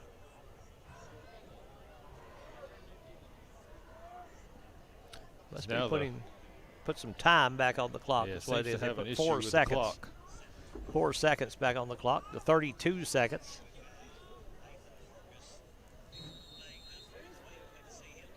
Now we're ready to go. They're walking 5 up, 6 right up on the line of scrimmage for Stone. Pressure right up the middle. Coffee in trouble. Coffee's down and inside the 20. That middle blitz that time for Stone Memorial. They'll tackle Coffee for a loss, and a flag going to be thrown on the play. Let's see what it is. Maybe a celebration penalty against Stone here. One of the Stone coaches was way out there right next to that referee who threw that penalty. It could be on him. Officials discuss it here at the 20-yard line. Well, you don't want some kind of personal foul penalty that might carry a first down with it here. If you're Stone, if you're Livingston, you'd love it. It's unsportsmanlike conduct against Stone Memorial. Not sure that anything carries an automatic first down anymore, but this will be a 15-yard step off all the way to the 35-yard line, where it will still be 2nd down, 2nd and 13 now for the Wildcats offense. So that got half of what they needed on that penalty.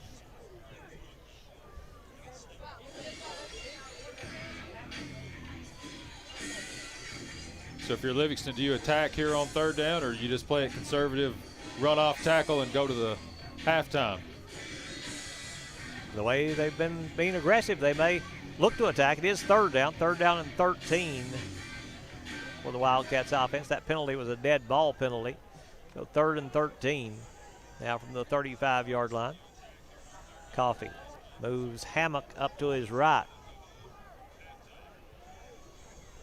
from the shotgun. Coffee takes the snap. Coffee's pass going to be incomplete. Tried to hit Watzel. A little wide of him. Almost bounced into the hands of Johnson, but it falls incomplete and sets up a 4th down now. And now you've got to convert, or you're going to give them a play or two here at the end of the first half. And if you punt it away here, you know, Stone Memorial's gotten close to blocking the last punt, and they have blocked one already. They're going to go for it from here at the 35-yard line, 4th and 13, Livingston Academy. Coffee takes the snap. Coffee steps up, throws down the near sideline for Hughes, overthrown and incomplete. And Stone will take over on downs at the Livingston 35-yard line with 10 seconds to play here in the first half. So they've got time for one, maybe two plays here before the half comes to a close. That's a gamble, going for it in your own half. Working on a 90-minute half here in this matchup between Livingston Academy and Stone. Panthers getting the play call on the sideline. Haviland coming out there. You have to watch to see if Caleb Flowers might line up in the Wildcat again. Haviland going to go into the shotgun.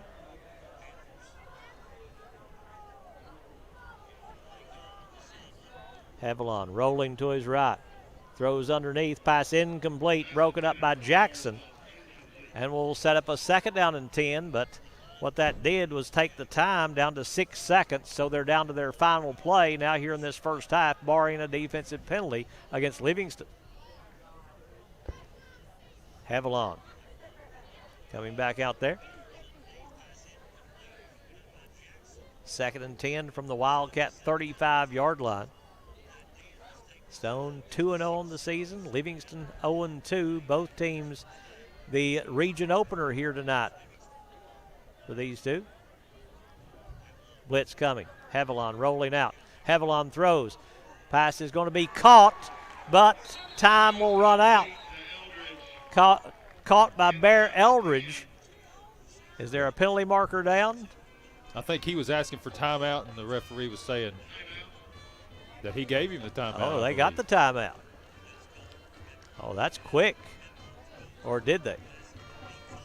It is going to be a timeout. See where they place it down. No, it's the end of the first half. I didn't think with 6 seconds you'd ever have time, but the catch does stand. It'll go for 25 yards to Bear Eldridge, but the half will come to a close right there. That's Eldridge's 2nd catch at halftime. It is Stone Memorial 28, Livingston Academy 7.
Cammy Holbrook and Riley Covey.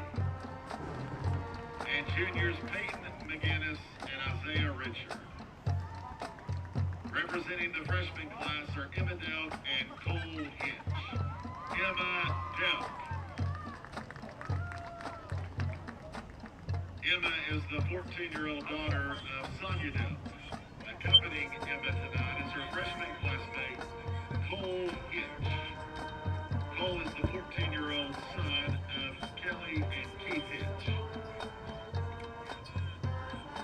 Freshmen Emma Delk and Cole Hinch.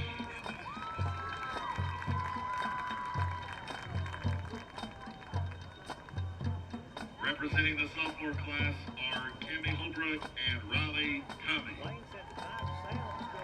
Cammy Holbrook. Cammy is the 15-year-old daughter of Laura and Joe Holbrook. Accompanying Cammy tonight is her sophomore classmate, Riley Covey. Riley is the 15-year-old son of Jennifer and Danny Covey. Cammy Holbrook and Riley Covey.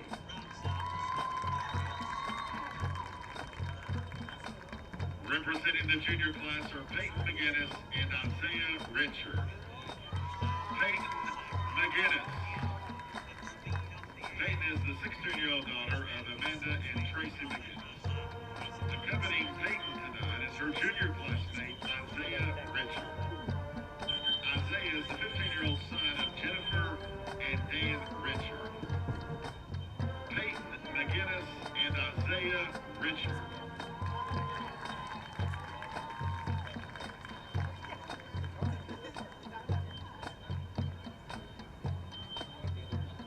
The senior homecoming queen nominees are Sutton Callahan, Cameron Collins, Candace Collins, Macy Smith, and Haley Suggs. And the senior homecoming king nominees are Hunter Hevelon, Austin Greenwood, Caleb Flowers, David Capel, and Jacob Sealand. Queen nominee Sutton Callahan. Sutton is the 17-year-old daughter of McGee and Scott Callahan. Accompanying Sutton tonight is King nominee Hunter Hevelon. Hunter is the 16-year-old son of April and Brian Hevelon. Sutton Callahan and Hunter Hevelon.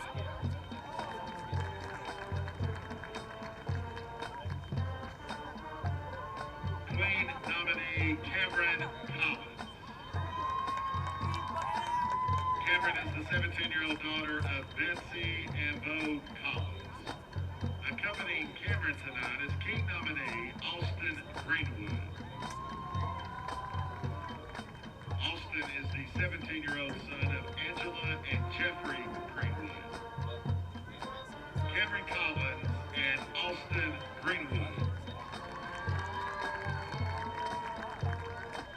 Queen nominee Candace Collins. Candace is the 17-year-old daughter of Brandy Collins and Josh Martin. Accompanying Candace tonight is king nominee Caleb Flowers. Caleb is the 18-year-old son of Heather Flowers.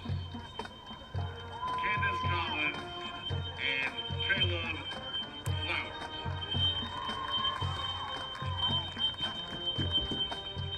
Queen nominee Macy Smith.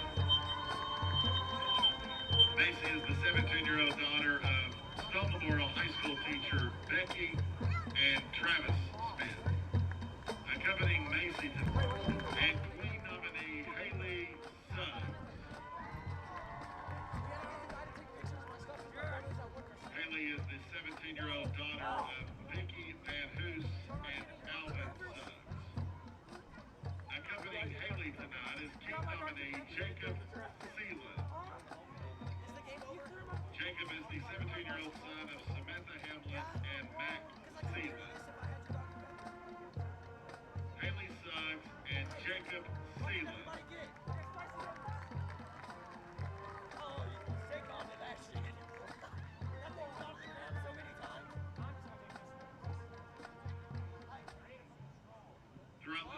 our school enjoyed a little competition between the classes, such as dress-up days, doorway decorations, and homecoming banners. The winner of dress-up days is the freshman class. The winner of the doorway decorations, sophomore class. The winner of the banner was the junior class. And the senior class dominated the pep rally relays. This past Thursday, all students were given the opportunity also to vote for the 2022 Stone Memorial High School Football Homecoming King and Queen. And now to crown your winners, this year's Stone Memorial High School Homecoming King is Caleb Flowers. And your homecoming queen is Haley Suggs.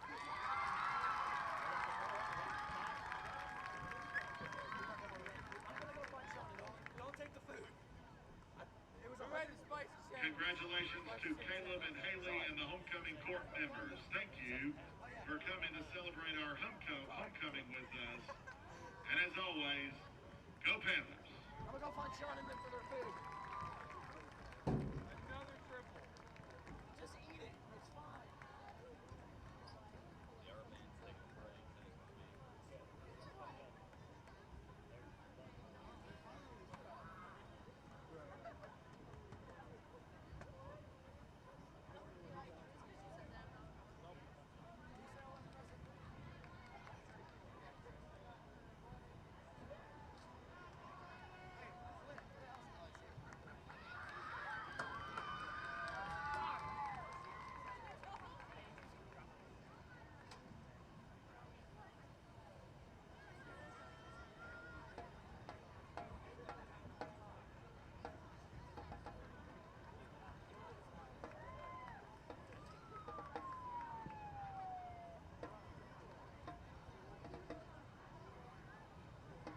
Yeah, you see that?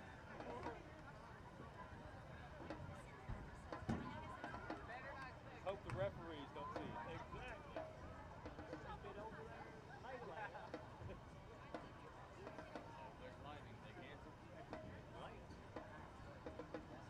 Mayberry's Complete Home Furnishings, a family tradition since 1946.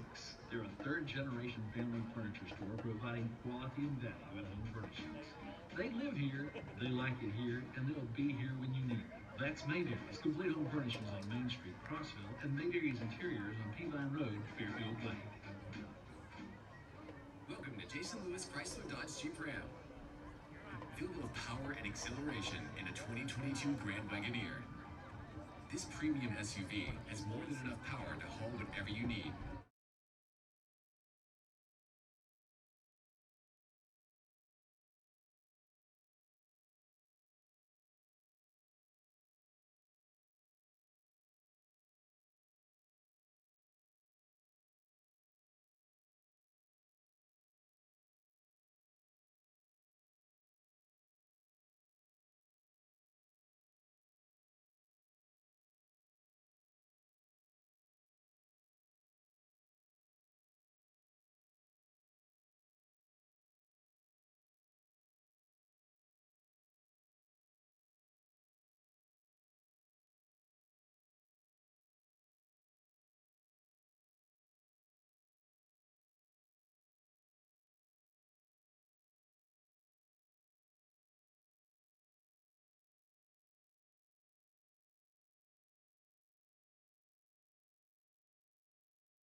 Getting ready to start the second half here at Stone Memorial, and Mike Johnson.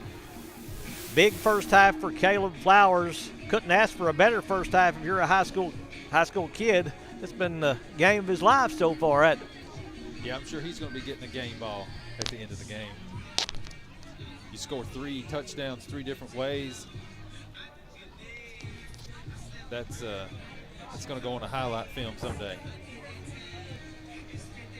Livingston Academy trailing by 21, 28-7 here as we get ready to start the second half here in Crossville. Happy to have you with us here on Overton Events. We ask you to go to our YouTube channel, subscribe to our YouTube channel, and help us out with that. We appreciate everyone that has subscribed. We invite everyone to subscribe. It won't cost you anything, never cost you anything. We also want to say thank you to Verizon Wireless for providing our hotspot internet connection here tonight, as they have provided the equipment to be able to take with us everywhere to go, to be able to bring these broadcasts to you. We thank Verizon there in Livingston. Go by and talk to them for your cell phone needs, and also your home internet. That you can get one of these for your home internet. It's pretty good. You got some scores there, Mike. Yeah, in the third quarter, Upperman leads Cumberland County 34-0. So that's the only other region game going on tonight. And Upperman, they're a machine, aren't they? They've just kind of reloaded down there in Baxter under Coach Kane. Yeah, as last night, Macon County, as we already reported earlier, defeated DeKalb County 21-13. And Coach Flatt had explained this, that each school has to play at least one Thursday night game this year due to a shortage of referees. So that's why we're playing Jackson County on a Thursday night game at home coming up here soon. Livingston Academy to kick off, and that is a tough thing. That just people don't want to officiate much anymore, do they? I guess maybe fans have caused a little bit of it, making it kind of rough on them out on the field. And I know I couldn't do it. I can talk about them, but I couldn't do it. They do a tough job and do it very well. Livingston kicks off to start the second half. Stone Memorial will field it from back at the 10-yard line, returning up to the 20-yard line. Good open field tackle right there by Livingston Academy, as coming in to make the stop for the Wildcats. And the player is shaken up. The player that made that tackle, I think, is shaken up over here on the near side. Now he'll make his way over the far side. Number 5 there for Livingston Academy, Elijah Robinson, in there on the stop once again. A little slow to get up, but Stone Memorial will have it 1st and 10 at their own 25-yard line, leading 28-7. It's been a long game. It's 10-9 as we get this second half started here in Crossville. Wind picking up a little bit. Livingston shows blitz. They get there too early. Stone running right at that blitz will pick up pretty good yardage on the first play from scrimmage of the second half, as on the carry was Caleb Flowers, picking up about 4 on the play. Hadn't ran it very much. 3 carries now, 72 yards and a touchdown. There is a player shaken up for Stone once again, as they've got a player looks like cramping up there. That's going to be number 1, Braden Looper, a senior wide receiver for the Panthers. They'll get number 25 in to replace him. Brady Lane, a junior, checking in, gain a little size on that exchange. Stone's had a couple of players cramping up, and it's a nice cool night. I couldn't imagine what would happen if it was 90 degrees out here. Hevelon takes the snap, fakes the handoff, pulls it back out to the 30, to the 35, just lowers his head. Ball comes out. Livingston's recovered. If it stands, it's going to be a turnover. Do they say he was down? We'll wait and see. They're going to call him down at the 40-yard line. It'll be a pickup of 11 for Hevelon. And, man, he just lowered his shoulder at about the 35 and picked up 6 more yards.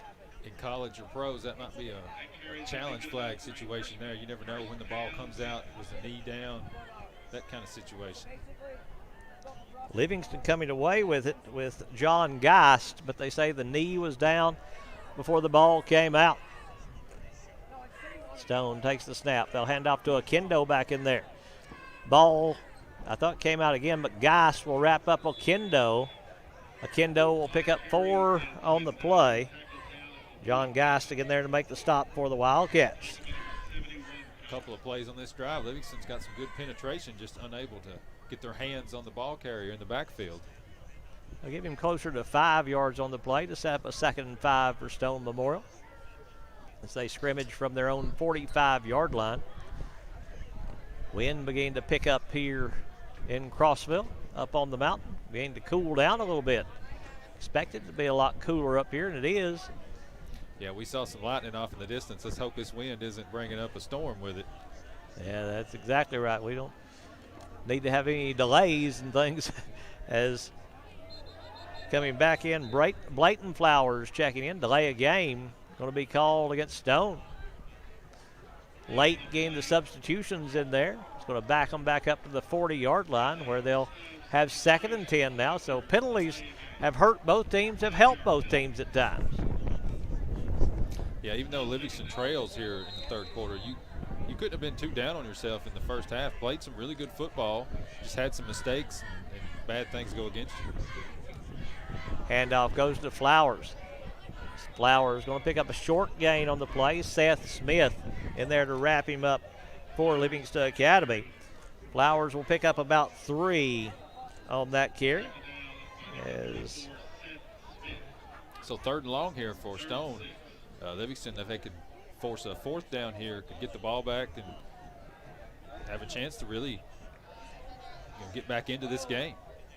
Yeah, not out of it right now. 28-7 here in the 3rd quarter. Just under 9 minutes to play in the 3rd. So a lot of time left. Big possession down here as Haviland will fake the handoff. Haviland will keep.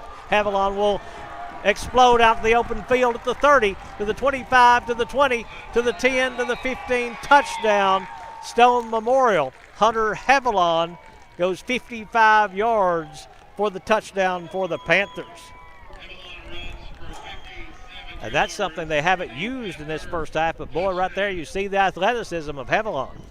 Yeah, just got to the corner and just turned on the jets and outrun everybody. I didn't know he had that speed. Of course, you don't see him maybe one time a year. But, boy, when he got to the edge and just saw the opening, he had afterburners that nobody could catch, and Stone Memorial goes ahead 34-7 with a chance to make it 35. Penalty marker down again as Justin Barnett comes out to attempt the extra point. Again, an illegal substitution. That's the 2nd time they've had that penalty called here in this contest. This one on the special teams. Going to back him up again. 2nd time they backed him up for an extra point, so they're not making it easy on Justin Barnett. Snap high. Haviland gets it down. Barnett's kick is blocked. No good. It was blocked by Livingston. I didn't see the player that got the block, but Livingston will block it, and it will be a Stone Memorial lead of 34-7 with 8:35 to play in the 3rd here in Crossville.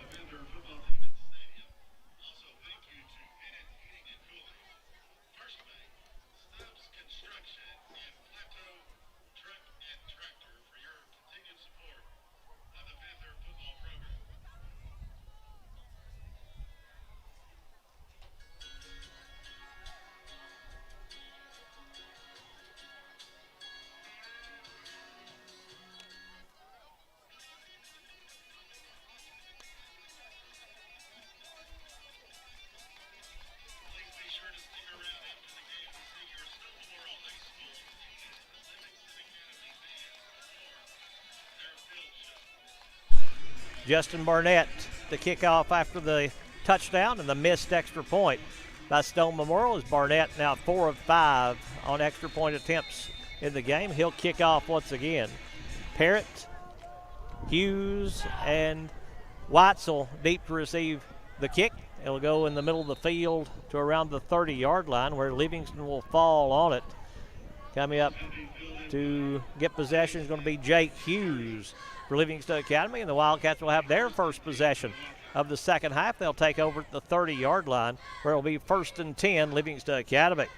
It's always a scary situation when you let that ball bounce on a kickoff. You never know where that ball is going to go. Stone, they may have kind of picked that up from Livingston Academy. Coach Eldridge, Coach Lamb, they left that little pooch kick to try to let the coverage team go down and try to get it. And it's like you said, Stone's played against Livingston a lot, so they've seen that a lot. Brody Coffey from the pistol. Will move Hammock up to his left. Takes the snap. Coffey has pressure, steps away from it. Now the defender tries to chase him down. Coffey throws on the move, incomplete. That will set up a 2nd and 10 for Livingston. Boy, number 21, Cole Dayton, had a bead on Coffey, and Brody just able to sidestep him and get out of that sack. Yeah, good by Coffey there to avoid the sack in the backfield, but unable to find an open receiver, so just throw it out of bounds, live to fight another day. 8:27 to play in the third quarter here in Crossville. Stone Memorial taking the opening possession for the touchdown of this third quarter. Livingston trying to answer back with a drive here. Handoff goes to Hammock, just pounding his way up the middle. Will pick up 5 on the carry up to the 35, 36-yard line. So a gain of 5 for Lachlan Hammock, as he has 19 yards on the night, has scored the only touchdown of the game for Livingston Academy. Hammock, 91 yards rushing last week against Cookeville.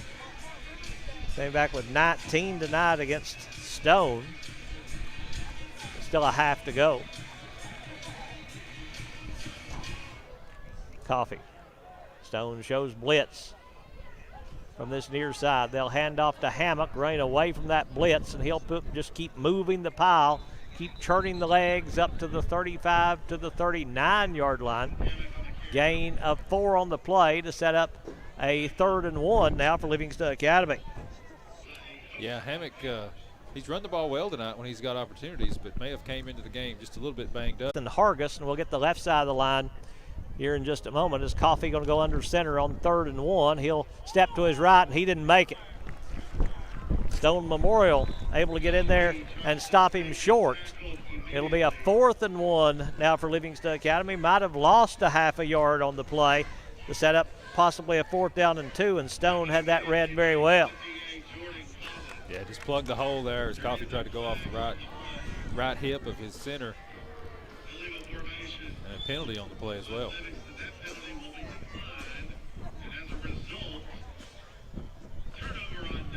Oh, it's 4th down. I thought this was just 4th down coming up. They've got 4th down. Well, they fooled us up here, didn't they? They did. So that's a turnover on downs. Trying to remember back through the series of plays, Right, and I don't remember 3 plays. But my memory does fail me sometimes. So Stone Memorial takes over on downs, 1st and 10 at the Livingston 38-yard line. Haviland getting a running back in late as Cole Dayton coming in. He's actually a wide receiver going over the right side, and Stone Memorial going to have to use a timeout. They'll take it with 6:51 to play in the second half, with Stone leading 34-7. Let's take a moment here to thank our sponsors for making tonight's broadcast possible. Overton County News, R&M Family Pharmacy, E.B. Gray Jewelry, First Church, Farmers Insurance, Rick Savage, Hall Funeral Home, Maynard's Automotive, Livingston Dairy Queen, W&O Construction, Bullseye Security, Exit Realty, Midstate Construction, Physical Medicine Center of the Cumberlands, Livingston Family Healthcare, Lucky Red Stables, Oakley Equipment Rental, Willow Grove Marina, Livingston Regional Hospital, Wascon Incorporated, and Puckett's Family Dentistry. Got the radar there, and where are we at? Is it getting close to us, Mike Johnson? There's a small sail coming the opposite direction of what you're used to. It's moving west to east, and then as my weatherman skills is not the greatest, but it looks like it's kind of dissipating as it hits the top of the plateau. And we'll see. Wait and see. Maybe it'll stay to the east of us, as it seems to be weakening as it comes up through there and kind of drifting off to the north and the east. So maybe it's missed us. We're going to get some wind off of it definitely right now. Stone Memorial takes over on downs, 1st and 10. Haviland takes the snap. Pressure coming from Livingston. Haviland going down the near sideline, incomplete. Carson Parrott on the coverage there for Livingston as they tried to connect with Bear Eldridge. but it falls incomplete and sets up a 2nd and 10 now for the Panthers. Yeah, Parrott running step for step with Eldridge there, and Eldridge comes up. He may have some cramping issues now as well.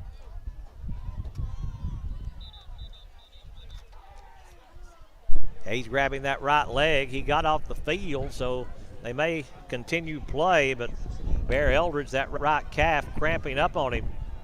Not in a good spot if the play comes toward him. Somebody's got to get over there and kind of keep an eye out for those coming at the trainer whose back is to the playing field. As they try to stretch out that calf muscle. It looks like they have stopped play for that injury to Mr. Eldridge. Yeah, he's just too close. You can't play with him that close to the sideline.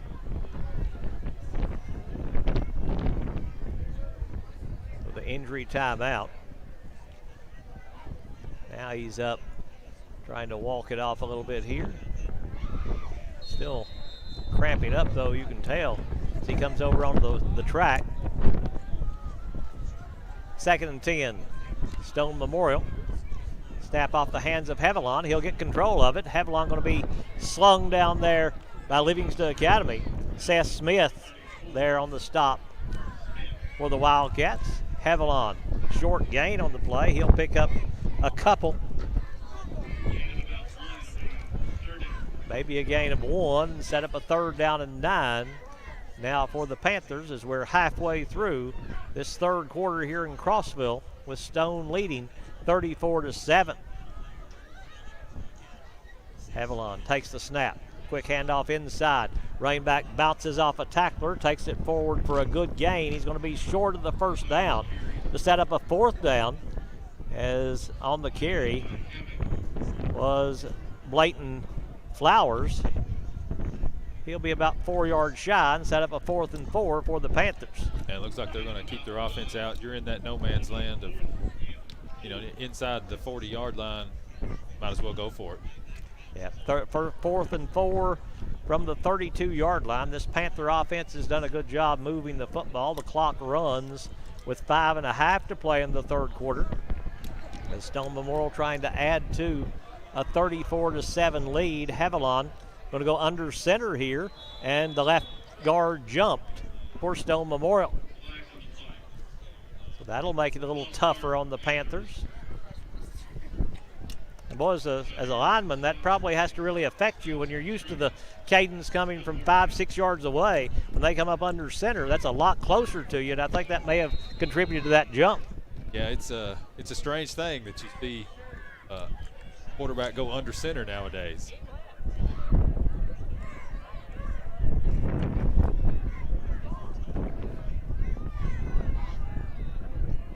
Hevelon back to throw. Hevelon going near side, intercepted. Carson Parrott with the interception for the Wildcats. Parrott returned it across the 25 up near the 30-yard line. Penalty marker going to be thrown. 4th turnover of the game for Stone Memorial. 3rd interception thrown by Hunter Hevelon, and Carson Parrott gets the pick there, but there is a penalty marker down at the 25. I believe this will be post-interception, the block, illegal block against Livingston. It's going to be a personal foul on Livingston. It did occur after the interception happened, I believe. It has to be a post-possession foul.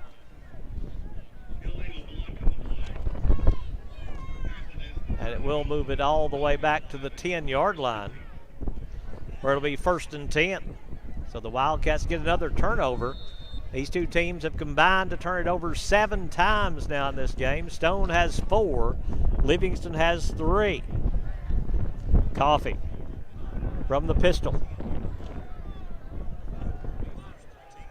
Coffee takes the snap, has pressure. Coffee throws under pressure. It is intercepted. It is intercepted by Stone Memorial. They'll take it inside the 10. They'll take it into the end zone for the pick 6 for the Panthers.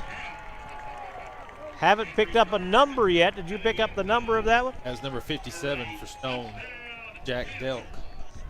Jack Delk with the interception return on the pick 6 by Stone. So that is Interception number 3 for Livingston Academy. Turnover number 4 for the Wildcats. 8 turnovers between these two teams in the game. Now that's really an amazing stat. It's a dry night. The football's not wet at all. I mean, it has gotten a little windy now, but. And now, is it not a touchdown? What are we doing here? They haven't put anything on the board. They're talking to Livingston Academy. There was a flag down that they just picked up. There's been a penalty against Stone Memorial. Guess that was some kind of illegal block or hold against on the return of that interception. So Stone Memorial will have possession, but it's not a pick six for Dale. So penalty marker down during the return will back them up all the way back to the 38-yard line, or the 32-yard line, where it'll be 1st and 10 for the Panthers. Handoff goes to Flowers. Caleb Flowers cuts it back in on the end around, and he's going to be wrapped up. That is number 57 for Livingston Academy coming there to make the stop. Jordan Geist, but again, a penalty marker down on the play. Penalty thrown in the Livingston backfield. It'll be an illegal block against Stone Memorial. That'll back them up. See where they spot it to step off the penalty. It'll be about 4 yards downfield. So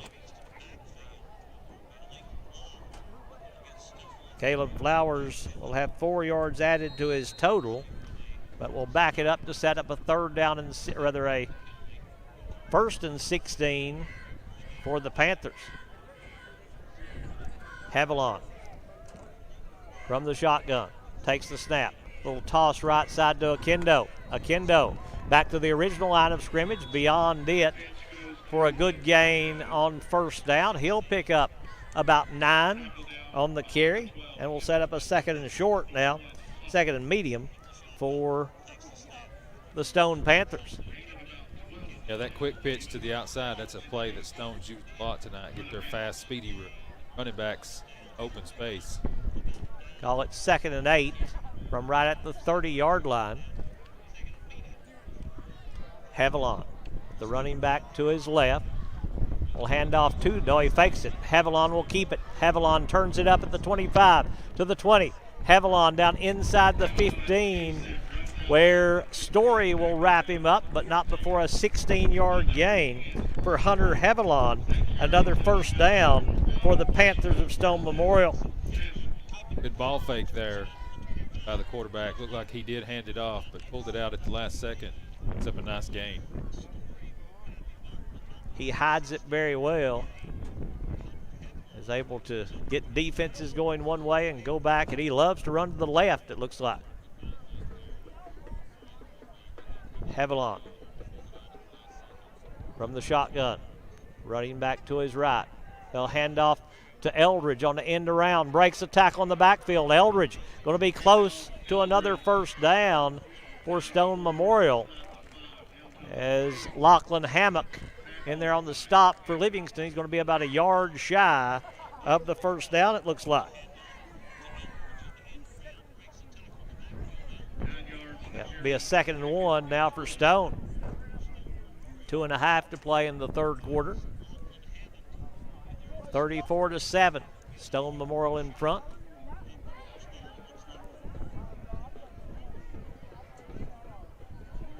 Blayton Flowers in the backfield with Haviland. They'll hand off to Flowers straight up the middle, just moving the pile to pick up the 1st down. Taking it inside the 10 to set up a 1st and goal for Livingston Academy. That's Geist in there on the stop once again.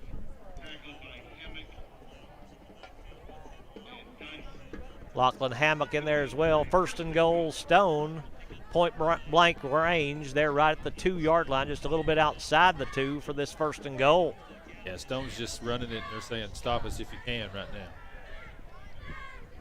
And it's you look at the size of their running backs, they don't have the offense really to pound the football, but now they're going to change it up a little bit, go a straight eye and go under center double tight end formation. They'll hand off to the fullback. He's a lineman. He has coughed up the football. It's loose near the goal line.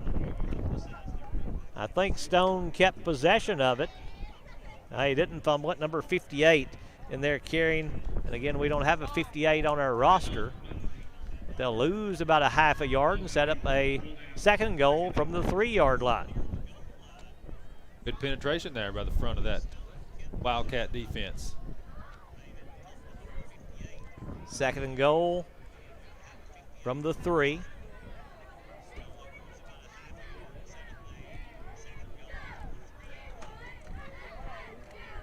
Again, the I formation. Again, they hand off to the big lineman in the backfield. He stopped short again.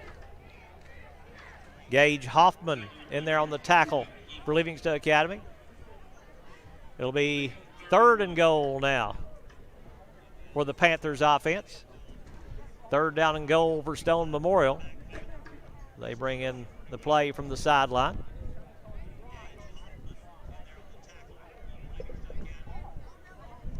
Haviland, 2 downs to pick up this touchdown. You would think they might take a field goal, but I wouldn't think they would with the score this way. Handoff goes to Akendo. Akendo close to the goal line. No signal yet, and he is going to be short. It'll be 4th and goal for Stone Memorial as Akendo will pick up 2, and that will end the 3rd quarter. After 3 complete, it's Stone Memorial 34, Livingston Academy 7.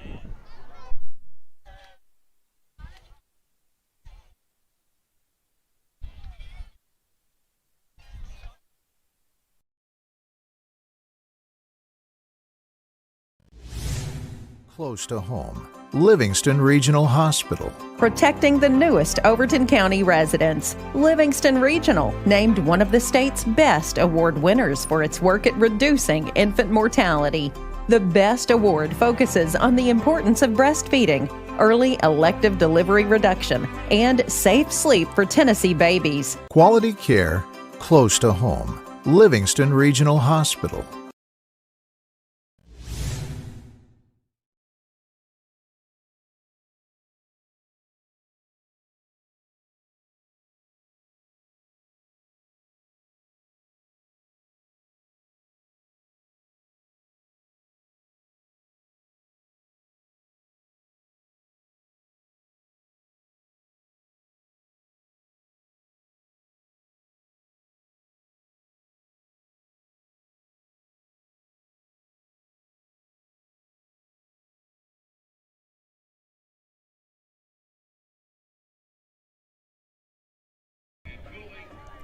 Fourth down and goal for Stone Memorial. They're about the length of a football away from the touchdown for the Panthers. If they score here, that would put the continuous clock in play to put them ahead by more than 30 points. If you lead by 30 or more in the second half, have the continuous clock. Livingston trying to keep that from happening here, trying to make a goal line stand from inside the 1-yard line. Haviland. Straight eye once again. 3 tight ends for Stone. Haviland rolling out. He's going to throw, and it's going to be caught for the touchdown. They try to fake them out. They roll it out. They throw the touchdown in the back corner of the end zone as making the catch for the Panthers is number 25. That is Brady Lane with the 1-yard touchdown reception to make the score 40-7. Yeah, everybody expected run right there. You fake the run. Guy wide open in the end zone. That's a play that happens a lot on the goal line. Stone Memorial going to send the offense back out there to go for the extra point that they lost. So they'll send their offensive team out there. They're going that same formation. Haven't had much success with that, so I think they may just want to try to work on it right here. As they'll keep it on the quarterback keeper. Haviland rolling to his left with the lead blocker will take it in to score the 2-point conversion. And with that run by Haviland, the Stone Memorial Panthers extend the lead to 35 now. It's Stone 42, Livingston Academy 7.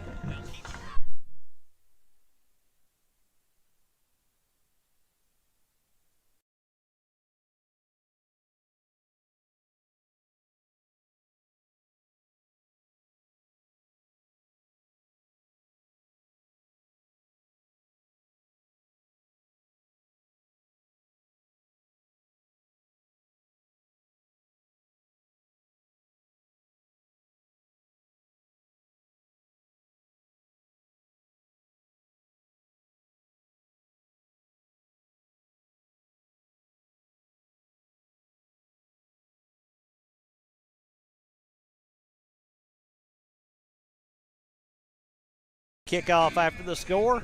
Justin Barnett, the kick for the Panthers. Stone Memorial extending the lead to 35, so that will put the continuous clock into play here in this fourth quarter. Pooch kick, a little version of an onside kick, and Logan Johnson will fall on it. That's just one of those where they try to see if their team can outrun you getting downfield and get to it, but Johnson got to it first. Yeah, you never know exactly how that ball's going to bounce. That funny-shaped ball. Wildcats have it 1st and 10 at their own 40-yard line. Now, the clock will run just as soon as the kick is taken, so it does start. Livingston 1st and 10.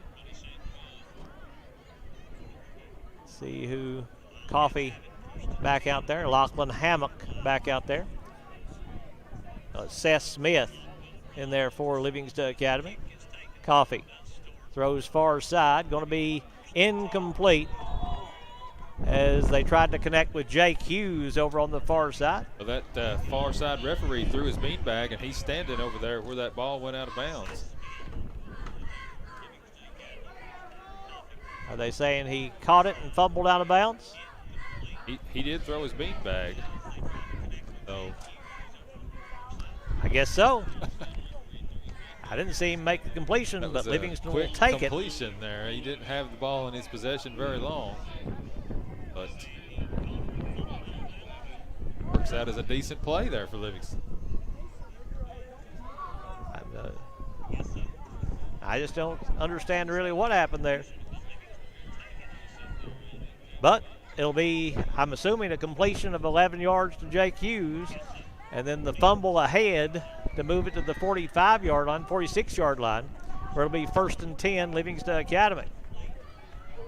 Jake's had a couple of catches for 65 yards in this game.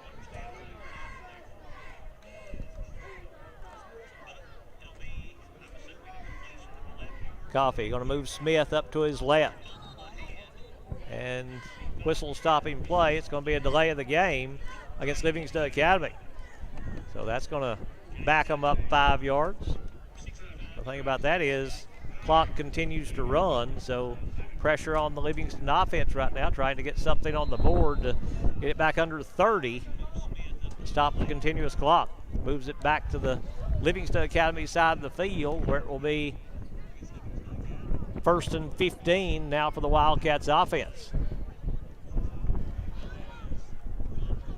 Coffee rolling out. Coffee steps up around the pressure. They're still chasing him. Coffee running for his life on this near side.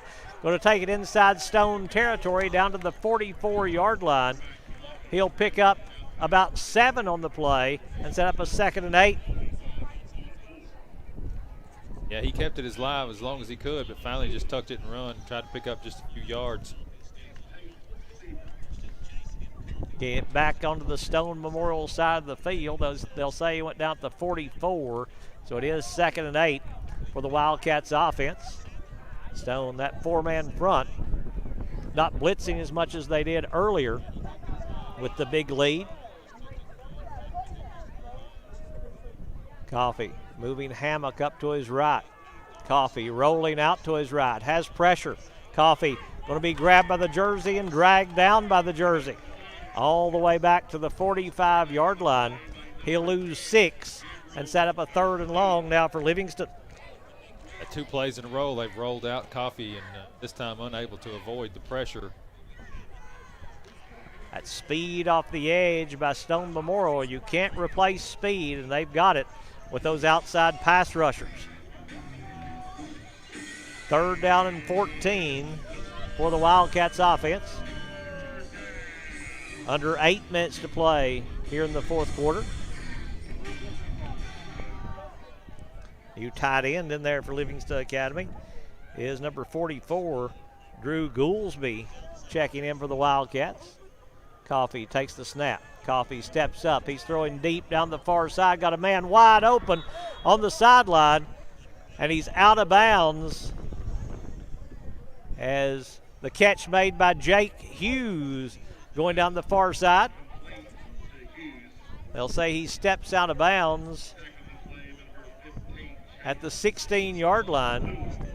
So 29 yards on the reception to Jake Hughes unofficially. 2 long pass completions tonight for Jake Hughes. He's breaking out as a good, reliable weapon on the edge for the Wildcats. Got him with 94 yards receiving as Coffee ready to take the snap. Coffee has pressure, rolls to his right.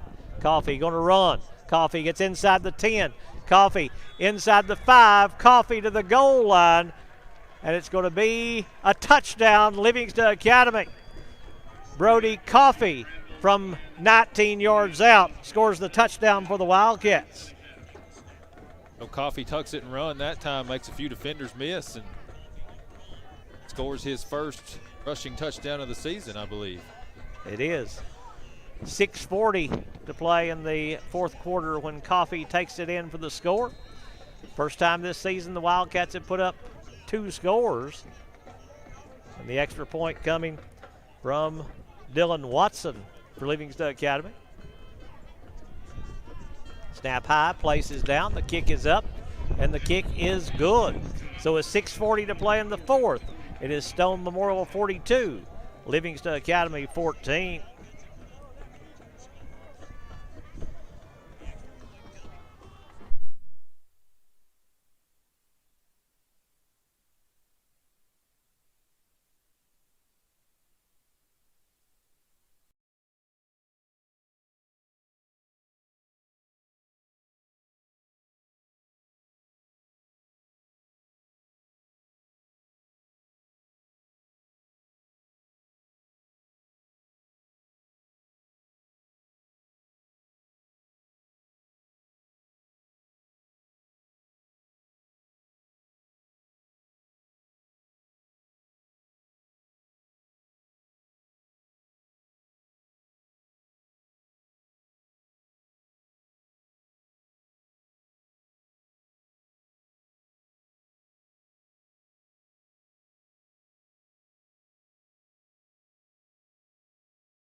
Dylan Watson to kick off for Livingston Academy as the Wildcats do get it back under 30, so that will stop the continuous clock. Stone Memorial dropping 3 deep receivers for the Panthers. Watson from the 40. Boots this one deep.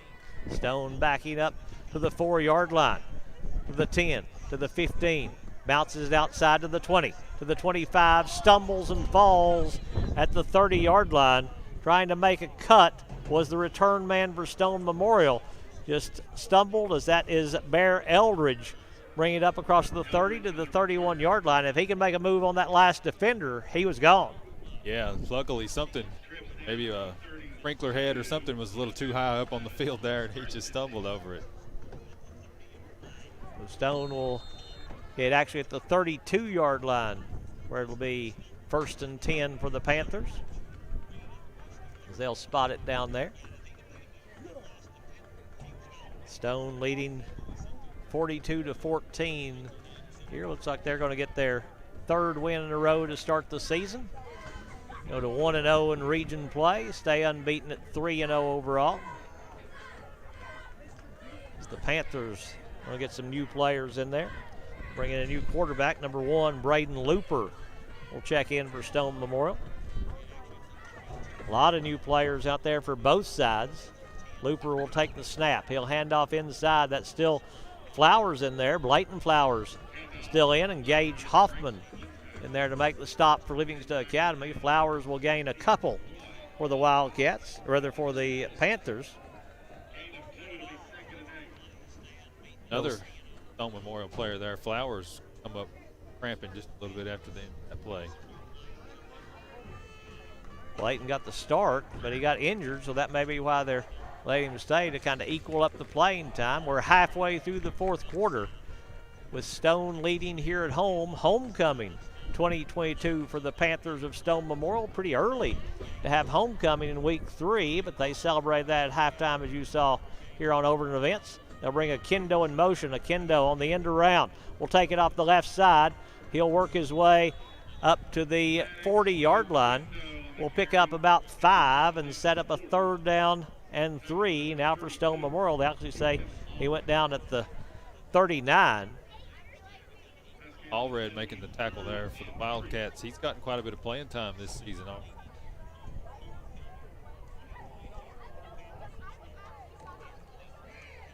Okendo up to 40 yards rushing on the night. 3rd down and 3 for the Panthers offense. Possession down here for this defense if they can hold and force a punt.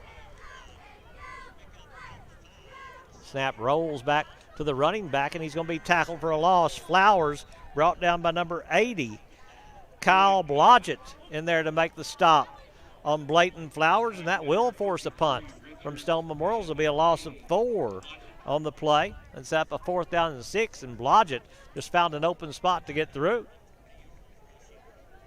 Yeah, fortunately, the rolling snap was able to be picked up by a Stone Memorial player there. That could have been a pick 6 or a scoop and score for a Wildcat player there. 4th down and 6 for the Panthers offense. They're keeping the offense out there on 4th down.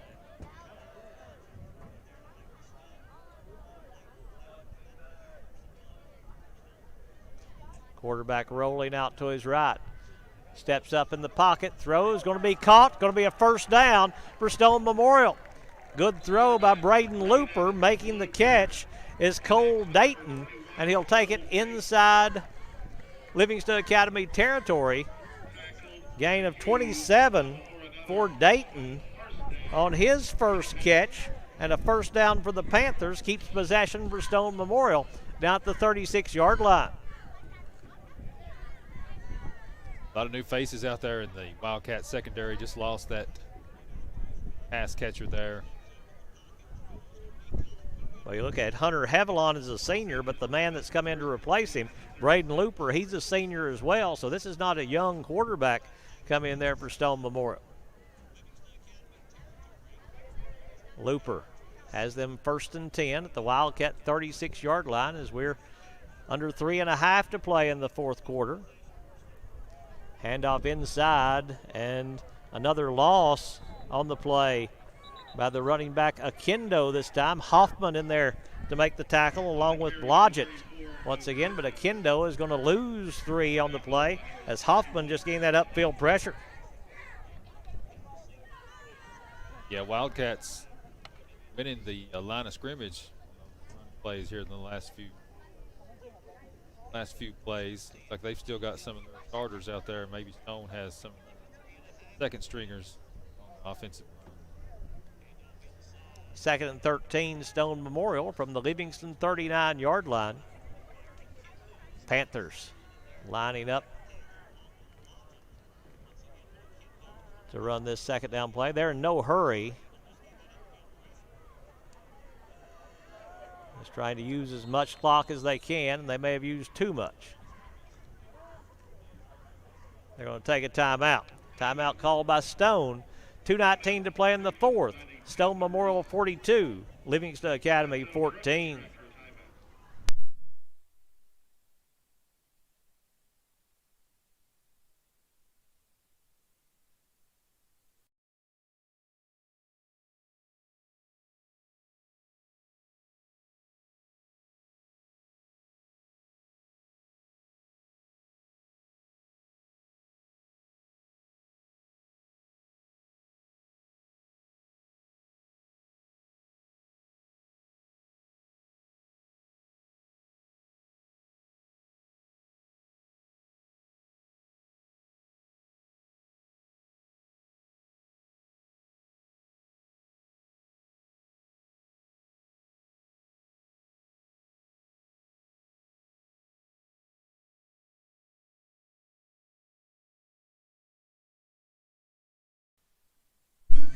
2nd and 13 for the Panthers offense from the Wildcat 39-yard line. Stone, those silver helmets out there. We were talking before the game whether or not they had them last year. I don't remember them. Looper going to run with it as Hoffman going to force him out of bounds. He'll step out of bounds at the 35-yard line. Gain of 5 on the play. That will stop the clock now. Back below 30 point. No.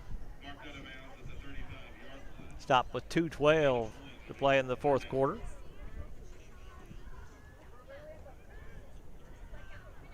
Sets up a 3rd down and long, 8 for the Panthers offense. They'll bring a man in motion. Looper will keep it on the quarterback keeper, turning upfield, and he's going to be trying to drive his way forward. Couldn't do so. He's coming in there to make the stop for Livingston was number 44. That is Drew Goolsby, along with number 70, Grayson Mantley, in there on the stop for the Wildcats. It's going to set up a 4th down now for the Panthers as we're inside 2 minutes to play in this fourth quarter.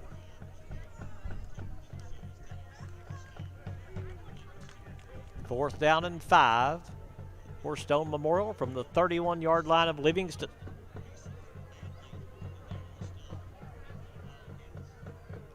Looper from the gun takes the snap. He'll pitch to Akendo. Akendo cuts it inside but can't get away from Geist.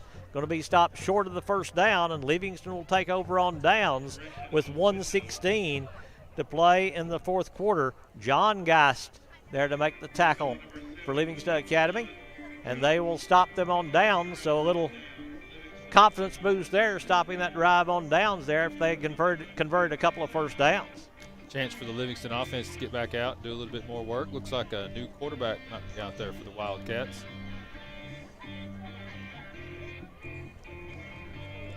Livingston Academy going to send number 18 out there, Adrian Jenkins, at the quarterback spot, as he'll come in with 1:16 to play in the fourth quarter. You running back there as well, as Jenkins will take the snap. Jenkins throwing far side, going to be caught. Going to be a 1st down for Livingston, taking it up to the 40-yard line is number 23. That is Evan Gentry on the catch for Livingston Academy. Picking up 11 and a 1st down for Gentry, and moving the chains up at the 39-yard line. So a pretty good throw there for Jenkins on that may be his first pass attempt of the season. I believe so, and Gentry made a good catch there in traffic. Jenkins from the pistol once again. Takes the snap. Jenkins straight drop. Has some pressure. Throwing deep down the far side. Going to be underthrown and incomplete. Trying to connect with the same man over on the far side. There is a penalty marker down in the Livingston backfield. Will be roughing the passer against Stone Memorial. So a 15-yard penalty against the Panthers. Going to move it into their side of the field and give Livingston another 1st down. Got a minute to play with here. Going to be on the Panther side of the field. New running back for Livingston Academy is number 21, Brody Walker, for the Wildcats.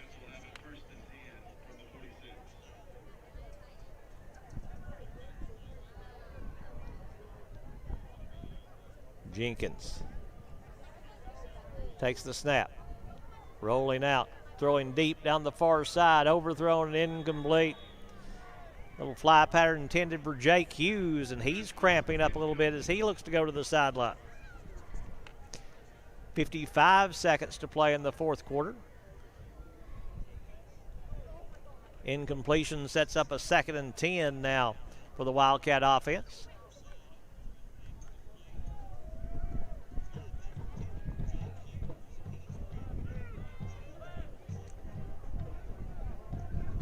Livingston shuffling some new wide receivers in once again. They move people around.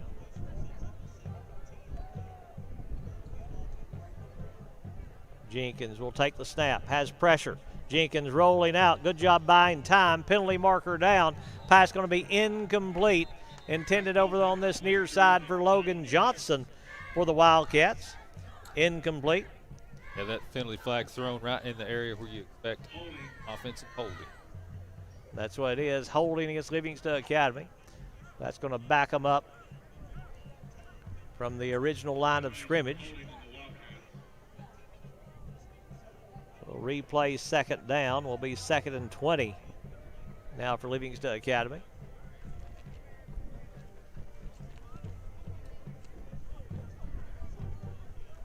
It's going to be declined. Now that's a situation I'd have probably took the 10 yards. Yeah. So we'll bring up 3rd and 10 now for Livingston Academy. 47 seconds to play here in the 4th quarter.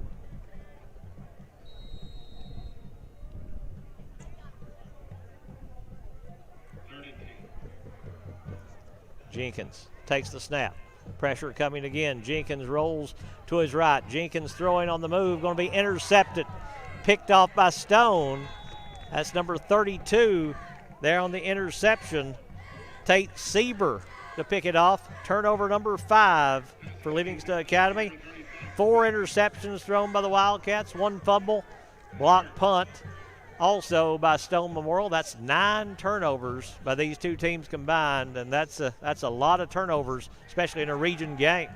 Yeah, I'm not sure what the record is for most turnovers in a game for a Livingston Academy game, but 9's a lot. 9 is a lot. I was trying to think back. Seems like I think it's happened before with 9. Still got some time for another one. Exactly. Stone, I think they're just 1 play away, though, and they may even take a knee here with Braden Looper. And that's what he'll do. And they will just run out the clock. They're going to go to 3-0. More importantly, they'll go to 1-0 in region play. Livingston's going to drop to 0-3. Wildcats will go to 0-1 in region play. That's loss number 15 in a row for Livingston Academy here tonight as the Stone Memorial Panthers win it by a final score of 42-14 over Livingston Academy. That's going to wrap it up for us here tonight.